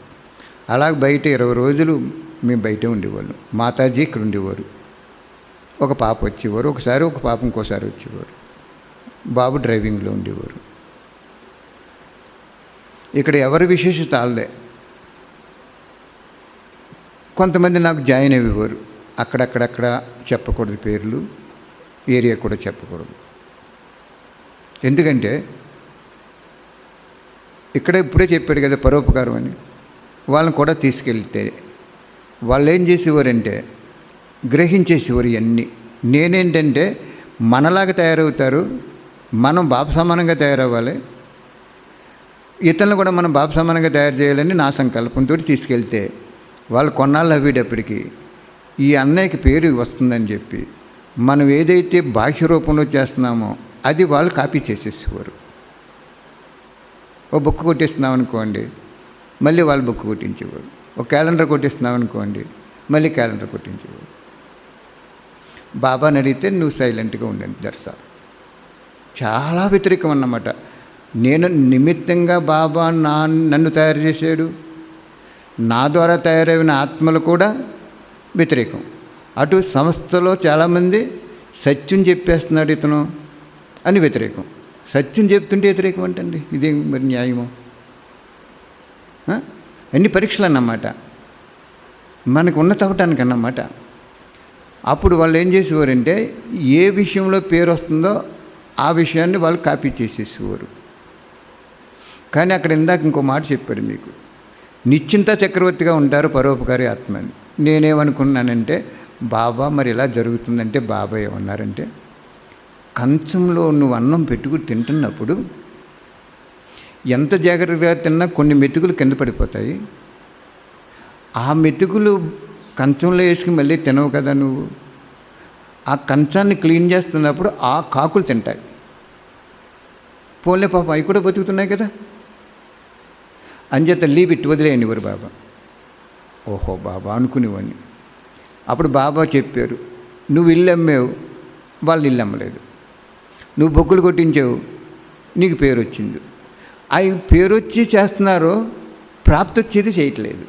తర్వాత మళ్ళీ అనుభవం చేశారు బాబా. మరి నువ్వు చక్రవర్తా, వాళ్ళ చక్రవర్తా? నీ ఉపకారు నువ్వు పరోపకారివా అపకారివా? నీ మార్కులు నీకు వచ్చేస్తున్నాయి. వాళ్ళు కొన్నాళ్ళు అయిన తర్వాత ఈ సత్యమని భావించింది అసత్యమని తెలుసుకుని పశ్చాత్తాపడతారు అన్నారు. అలా జరుగుతుంది ఇప్పుడు. అర్థమైందా? లాస్ట్ పాయింట్ ఎంత డెప్త్ ఉంటుందంటే మనం నరాలు తెగిపోతాయి మనకి. అది అర్థం చేసుకోవాలంటే మన బుర్ర హీట్ ఎక్కిపోద్ది. నవలగా చదువుకుంటే ఎప్పుడో వెళ్ళిపోద్ది, అది పెద్ద క్వశ్చనే కాదు అది. అందుకే నవలగా చదువుకుంటున్నాం వల్లనే అసలు ఎన్ని వాణీలు ఉన్నాయి, దాని ఎండింగ్ కోర్స్ ఏంటి, దాంట్లో డెప్త్ ఏంటి, అసలు ఏంటి సత్యం, ఎందుకు కోర్సు పూర్తి చేసేసాడు ఆయన, ఇంక చదువుకుంటే సరిపోద్దా, ఇలాగొచ్చేస్తాయి ఆలోచనలు. హీట్ ఎక్కిపోద్దాను. అక్కడ ఏం చెప్పాడంటే లాస్ట్ని మళ్ళీ చెప్పింటున్నారు చూడండి బాబా, నీ తోటి అక్కయ్య కానీ అన్నయ్య కానీ అల్పకాలిక ప్రాప్తిని సదాకాలికంగా భావించి పేరు కావాలని గౌరవం కావాలని కోరుకుంటున్నప్పుడు నీవు నిర్మాణంగా అంటే గౌరవానికి అతీతంగా సైలెంట్గా నువ్వు ఉంటే ఆ ఆత్మకి ఆ కోరిక నెరవేర్చుకుంటూ వెళ్తున్నప్పుడు కొంతకాలం అయిన తర్వాత అది అల్పకాలిక ప్రాప్తి కాబట్టి ఆ అల్పకాలిక ప్రాప్తి సమాప్తి అయిపోయినప్పుడు ఆ ఆత్మ తెలుసుకుంటుంది అన్నమాట, సదాకాలిక ప్రాప్తి కాదు అని. అప్పుడు పశ్చాత్తాపడి అక్కడ పశ్చాత్తాపడేటప్పటికి ఇంకేముంది, దీపం అంతా ఆరిపోయిన తర్వాత నూనె పోతే ఇంక ఉపయోగం ఏంటి? ఒత్తి వేయాలి మళ్ళీ దాన్ని. అసలు ఒత్తి ఆరిపోయింది, ఆరిపోకుండానే నూనె పోతే ఆ ఒత్తి పీల్చుకుని వెలిగిస్తుంది. కాబట్టి అప్పుడు ఏం చెప్తున్నాడు, నీ తోటి అక్కయ్య కానీ అన్నయ్య కానీ ఎన్నిసార్లు చెప్పింటున్నారో చూడండి బాబా, ఎంత మధురమైన తండ్రో చూడండి. ఆ రోజు ఈ వాణి 42 సంవత్సరాల క్రితం చెప్పినప్పుడు ఆయన సన్ముఖంగా చాలా వందల సంఖ్యలో ఉండుంటారు. కానీ ఈరోజు వేల సంఖ్యలో వింటున్నారు. వింటూ వేల మందికి చెప్పేస్తున్నారు, వాళ్ళని గ్రూపుల కింద తయారు చేసేస్తున్నారు. నేను ఎవరిని అడగలేదు బాబా, నువ్వే ఎవరికి ఎంచుకుంటావో, నీ ఆజ్ఞ లేనిది ఏ ఆత్మ కూడా ఏది చేయలేదనేది నాకు ఒక దృఢ సంకల్పాన్ని ఉంది. ఆ సంకల్పానికి నువ్వు ఆశీర్వదించు బాబా అని కోరుకుంటాను నేను. ఆ సంకల్పం ఎప్పుడు కట్ అవ్వకూడదు. ఈరోజు మనకు ఒకళ్ళు ధన రూపం సహయోగమినా, ఒకళ్ళు ఆశీర్వాదాల రూపంలో సహయోగమినా, ఒకళ్ళు దేహంతో సహయోగమినా సేవ కోసం ఎవరు చేసి ఒకళ్ళు సహయోగమైనా అది బాబా సంకల్పం లేకుండా సహయోగం అవరు. ఒకవేళ ఎవరైనా మనల్ని నిందించినా, మన యజ్ఞాన్ని కించపరిచినా, మనల్ని క్రోధాత్మకంగా చిత్రించినా, యజ్ఞం కావాలన్న వాళ్ళు యజ్ఞంలో పడి ఉంటారు. యజ్ఞం చేసేవాళ్ళు గౌరవం కావాలన్న వాళ్ళు యజ్ఞానికి దూరం అయిపోతారు. అది ఇక్కడ చాలా డీపెస్ట్ పాయింట్స్ ఇవన్నీ. కాబట్టి ఇక్కడ బాబా ఏమన్నాడంటే, నీ తోటి అక్కయ్య అన్నయ్య అల్పకాలిక ప్రాప్తిని సదాకాలికంగా భావించినప్పుడు నువ్వు నిర్మాణంగా ఉండు, అంటే గౌరవానికి అతీతంగా ఉండు. నువ్వు మళ్ళీ అందులోకి వెళ్ళకో. మళ్ళీ నీకు గౌరవం కావాలని పోటీ పడకు, వదిలే, లెఫ్ట్ ఇట్, వాళ్ళు కావాలంటున్నారు వదిలే అన్నారు బాబా. ఆ వదిలేసినప్పుడు ఏమవుతుందంటే కొంత సమయం తర్వాత ఆ అల్పకాలిక ప్రాప్తిని ఆశించిన ఆత్మ ఇది నష్టం చేసేదిగా అనుభవం అయిపోతుందని చెప్పారు. ఇప్పుడు అనుభవం అయిపోతుంది వాళ్ళకి అలాగా. విశేషాత్మలను బట్టి అని పెట్టేవారు. నేను తీసుకెళ్ళిన స్థానంలోనే నన్ను వదిలేసి పరివారంతో మిక్సింగ్ అయిపోయి ప్రోగ్రాంలు పెట్టేసిపోరు. అలా ఓ సంవత్సరం నడిచింది, తర్వాత పూర్తిగా సమాప్తి అయిపోయింది. లాక్డౌన్ వల్ల కాదు, 2-3 సంవత్సరాల క్రితమే సమాప్తి అయిపోయింది. అదే బాబా చెప్తున్నారు, పరోపకారి ఆత్మ అంటే ఆ సమయంలో మనము నేను తయారు చేసిన పరివారాన్ని నువ్వు తీసుకోవటం ఏంటి, నేను తయారు చేసినటువంటి కార్యాన్ని నువ్వు చేయటం ఏంటి అనకూడదు. అక్కడ బాబా మనకిచ్చాడు, వాళ్ళు యజ్ఞానికి సహయోగం అవటానికి బదులు యజ్ఞాన్ని వెడగొట్టి ఏదో కుంపట పెట్టుకోవడానికి ట్రై చేస్తారు. అలాగ మొత్తం ఇప్పుడు వర్తమాన సమయంలో కొన్ని సంవత్సరాల క్రితం నుంచి అలాగే జరుగుతున్నాయి పరిస్థితులు. అంచేత అక్కడ ఏమంటున్నాడంటే నువ్వు పరోపకారి స్థితులు లాస్ట్ వరకు ఉంచుకో, ఆది నుండి అంతిమ వరకు ఉంచుకో. బాబు సమానం అయిపోతావు, బ్రహ్మబాబాతో సమానం అవుతావు. నీకు కూడా ఒక శక్తికరణ ఉంచేస్తాడు బాబా. మరి ఉన్నారు అలాగా? ఈరోజు ఉన్న వాళ్ళు రేపు ఉంటారో లేదో తెలియట్లేదు. బ్రహ్మబాబా ఇద్దరు సైడ్ చేశారు ఒక వాణిలో. బ్రహ్మబాబా అన్నారు 16,108 మాల తయారైపోయింది బాబా, నువ్వు గుచ్చే అన్నారు. బాబా ఏమన్నారు తెలుసా? దారపు పోగుళ్ళ స్థూలంగా పోయి సూక్ష్మంగా దారపు పోగులు లాంటివి ఉండిపోయినాయి నీ పిల్లలకి. ఇంకానే వాళ్ళు ఏం చేస్తున్నారంటే ఇండివిజువల్గా మంచిగా ఉన్నారు, కానీ అందరూ కలిసి ఉండట్లేదు. పూస దారంలో గుచ్చాలంటే పూస కూడా గుచ్చేటప్పుడు అది మళ్ళీ బయటకు వచ్చేయకూడదు కదా. ఎంత బాగా చెప్పారు చూడండి బాబా. బ్రహ్మబాబా అన్నారు 16,108 మాల తయారైపోయింది, గుచ్చే బాబా అన్నారు. ఎప్పుడు బ్రహ్మ ఉన్నప్పుడు కాదు, బ్రహ్మగారు అవ్యక్తమైనప్పుడే. అది ఏదో డేట్ ఉంది. శివబాబా నవ్వుకుని ఆయన ఏమంటారంటే నీ పిల్లలకి స్థూలం అంతా తగ్గిందు, కానీ సూక్ష్మం ఉండిపోయింది, దారపోగుల్లాగా ఉండిపోయినాయి, సంఖ్యలు తెగినాయి కానీ దారపోగులులాగా ఉండిపోయినాయి అని చెప్పారు. ఏంటన్నారు అది? దారపోగులు నాది నేను ఇవన్నీ ఉండిపోయినాయి. వ్యక్తిగతంగా ప్రతి పూస బాగుండొచ్చు, కానీ ఆ దారంలో ఆ పూసను వేద్దామండేప్పటికీ ఆ పూస ఏం చేస్తుందంటే పక్క పూసతోటి స్నేహం చేయలేక బయటకు వచ్చేస్తుంది. ఇప్పుడు చెప్పారు కదా బాబా, నా అనుభవంలో నేను తయారు చేసిన వాళ్ళు ఎలా చేశారని, అది చెప్తున్నాడు అక్కడ పాయింట్ బాబా. నువ్వు తయారైపోయారు అనుకుంటున్నావు, నువ్వు లేదు. వాళ్ళ లోపల ఆంతరంగిక భావన ఒకళ్ళ పక్కన ఉండటానికి అగ్ని రగిలిపోతుంది. అంచేత నేనేం గుచ్చుతాను? ఒకవేళ గుచ్చినా ఆ పూసలో విడిపోతాయి, పేలిపోతాయి, ఉండవు. పక్కనే సంకల్పాలు రకరకాలుగా ఉండిపోతాయని చెప్పారు బాబా. అంటే దాన్ని బట్టి మనం అర్థం చేసుకోవాల్సిన విషయం ఏంటంటే ఎంత సూక్ష్మంగా భగవంతుడు ముక్తి జీవనముక్తి ఇస్తాడో చూడండి. భగవంతుడు ముక్తి జీవనముక్తి ఇచ్చేది సూక్ష్మం. మీ కొడుకుల్ని, మీ భర్తని, మీ అల్లుడిని, మీ కోడల్ని, కూతుర్ని, వీళ్ళందరినీ ₹1 వేసుకోండి అమ్మా. ఆ డబ్బా అది శివాలయం, ఇది శివాలయం అయిపోయింది మన ఇల్లు, ₹1 వేసుకోండి అమ్మా అని మీరు చెప్పండి, వాళ్ళు ప్రజల్లోకి వచ్చేస్తారు. అటువంటి ట్రీట్మెంట్ మనం చేసుకోవాలి తప్ప మాలలో మా పూసలంటే తయారవినాయి కానీ పూసల్లో సంఘటన లేదు కాబట్టి గుచ్చనని చెప్పారు బాబా. అర్థమైందా?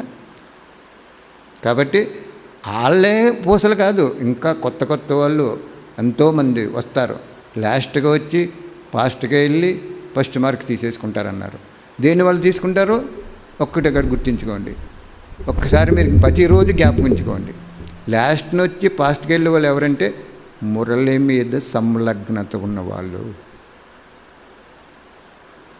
ఇంకెవ్వరి మీద ఉండకూడదు.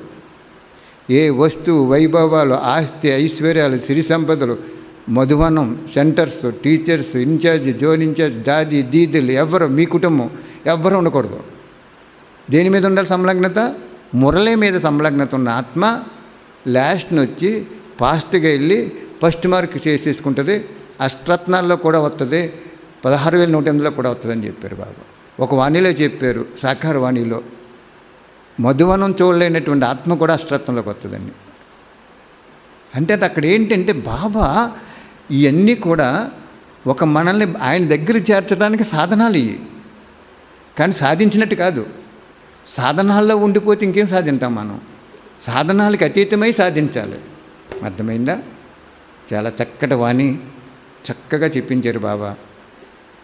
మీ వినేవాళ్ళు కూడా ఎంత అదృష్టవంతులంటే, మీరు ఆయన హృదయ సింహాసనంలో ఉండి లాస్ట్ని మీకు అమృతం పోసేస్తున్నాడు, శిరోకిరీటాలుగా పెట్టేసుకుంటున్నాడు, కంఠహారంగా చేసుకుంటున్నాడు.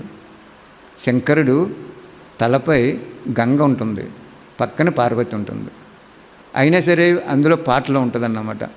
ఇంత ఉన్నా కూడా నువ్వు యోగ నిద్రలో ఉంటావని, అంటే వాళ్ళు అలా ఉన్నారని కూడా తెలియదు ఆయనకి. ఆయన యోగస్థితి ఉంటుందన్నమాట. అర్థమైందా? చక్కగా బాబాకి ధన్యవాదాలు చెప్పండి. మళ్ళీ ఇటువంటి వాణి రావాలంటే 5,000 సంవత్సరాలు పడుతుంది. ఓం శాంతి.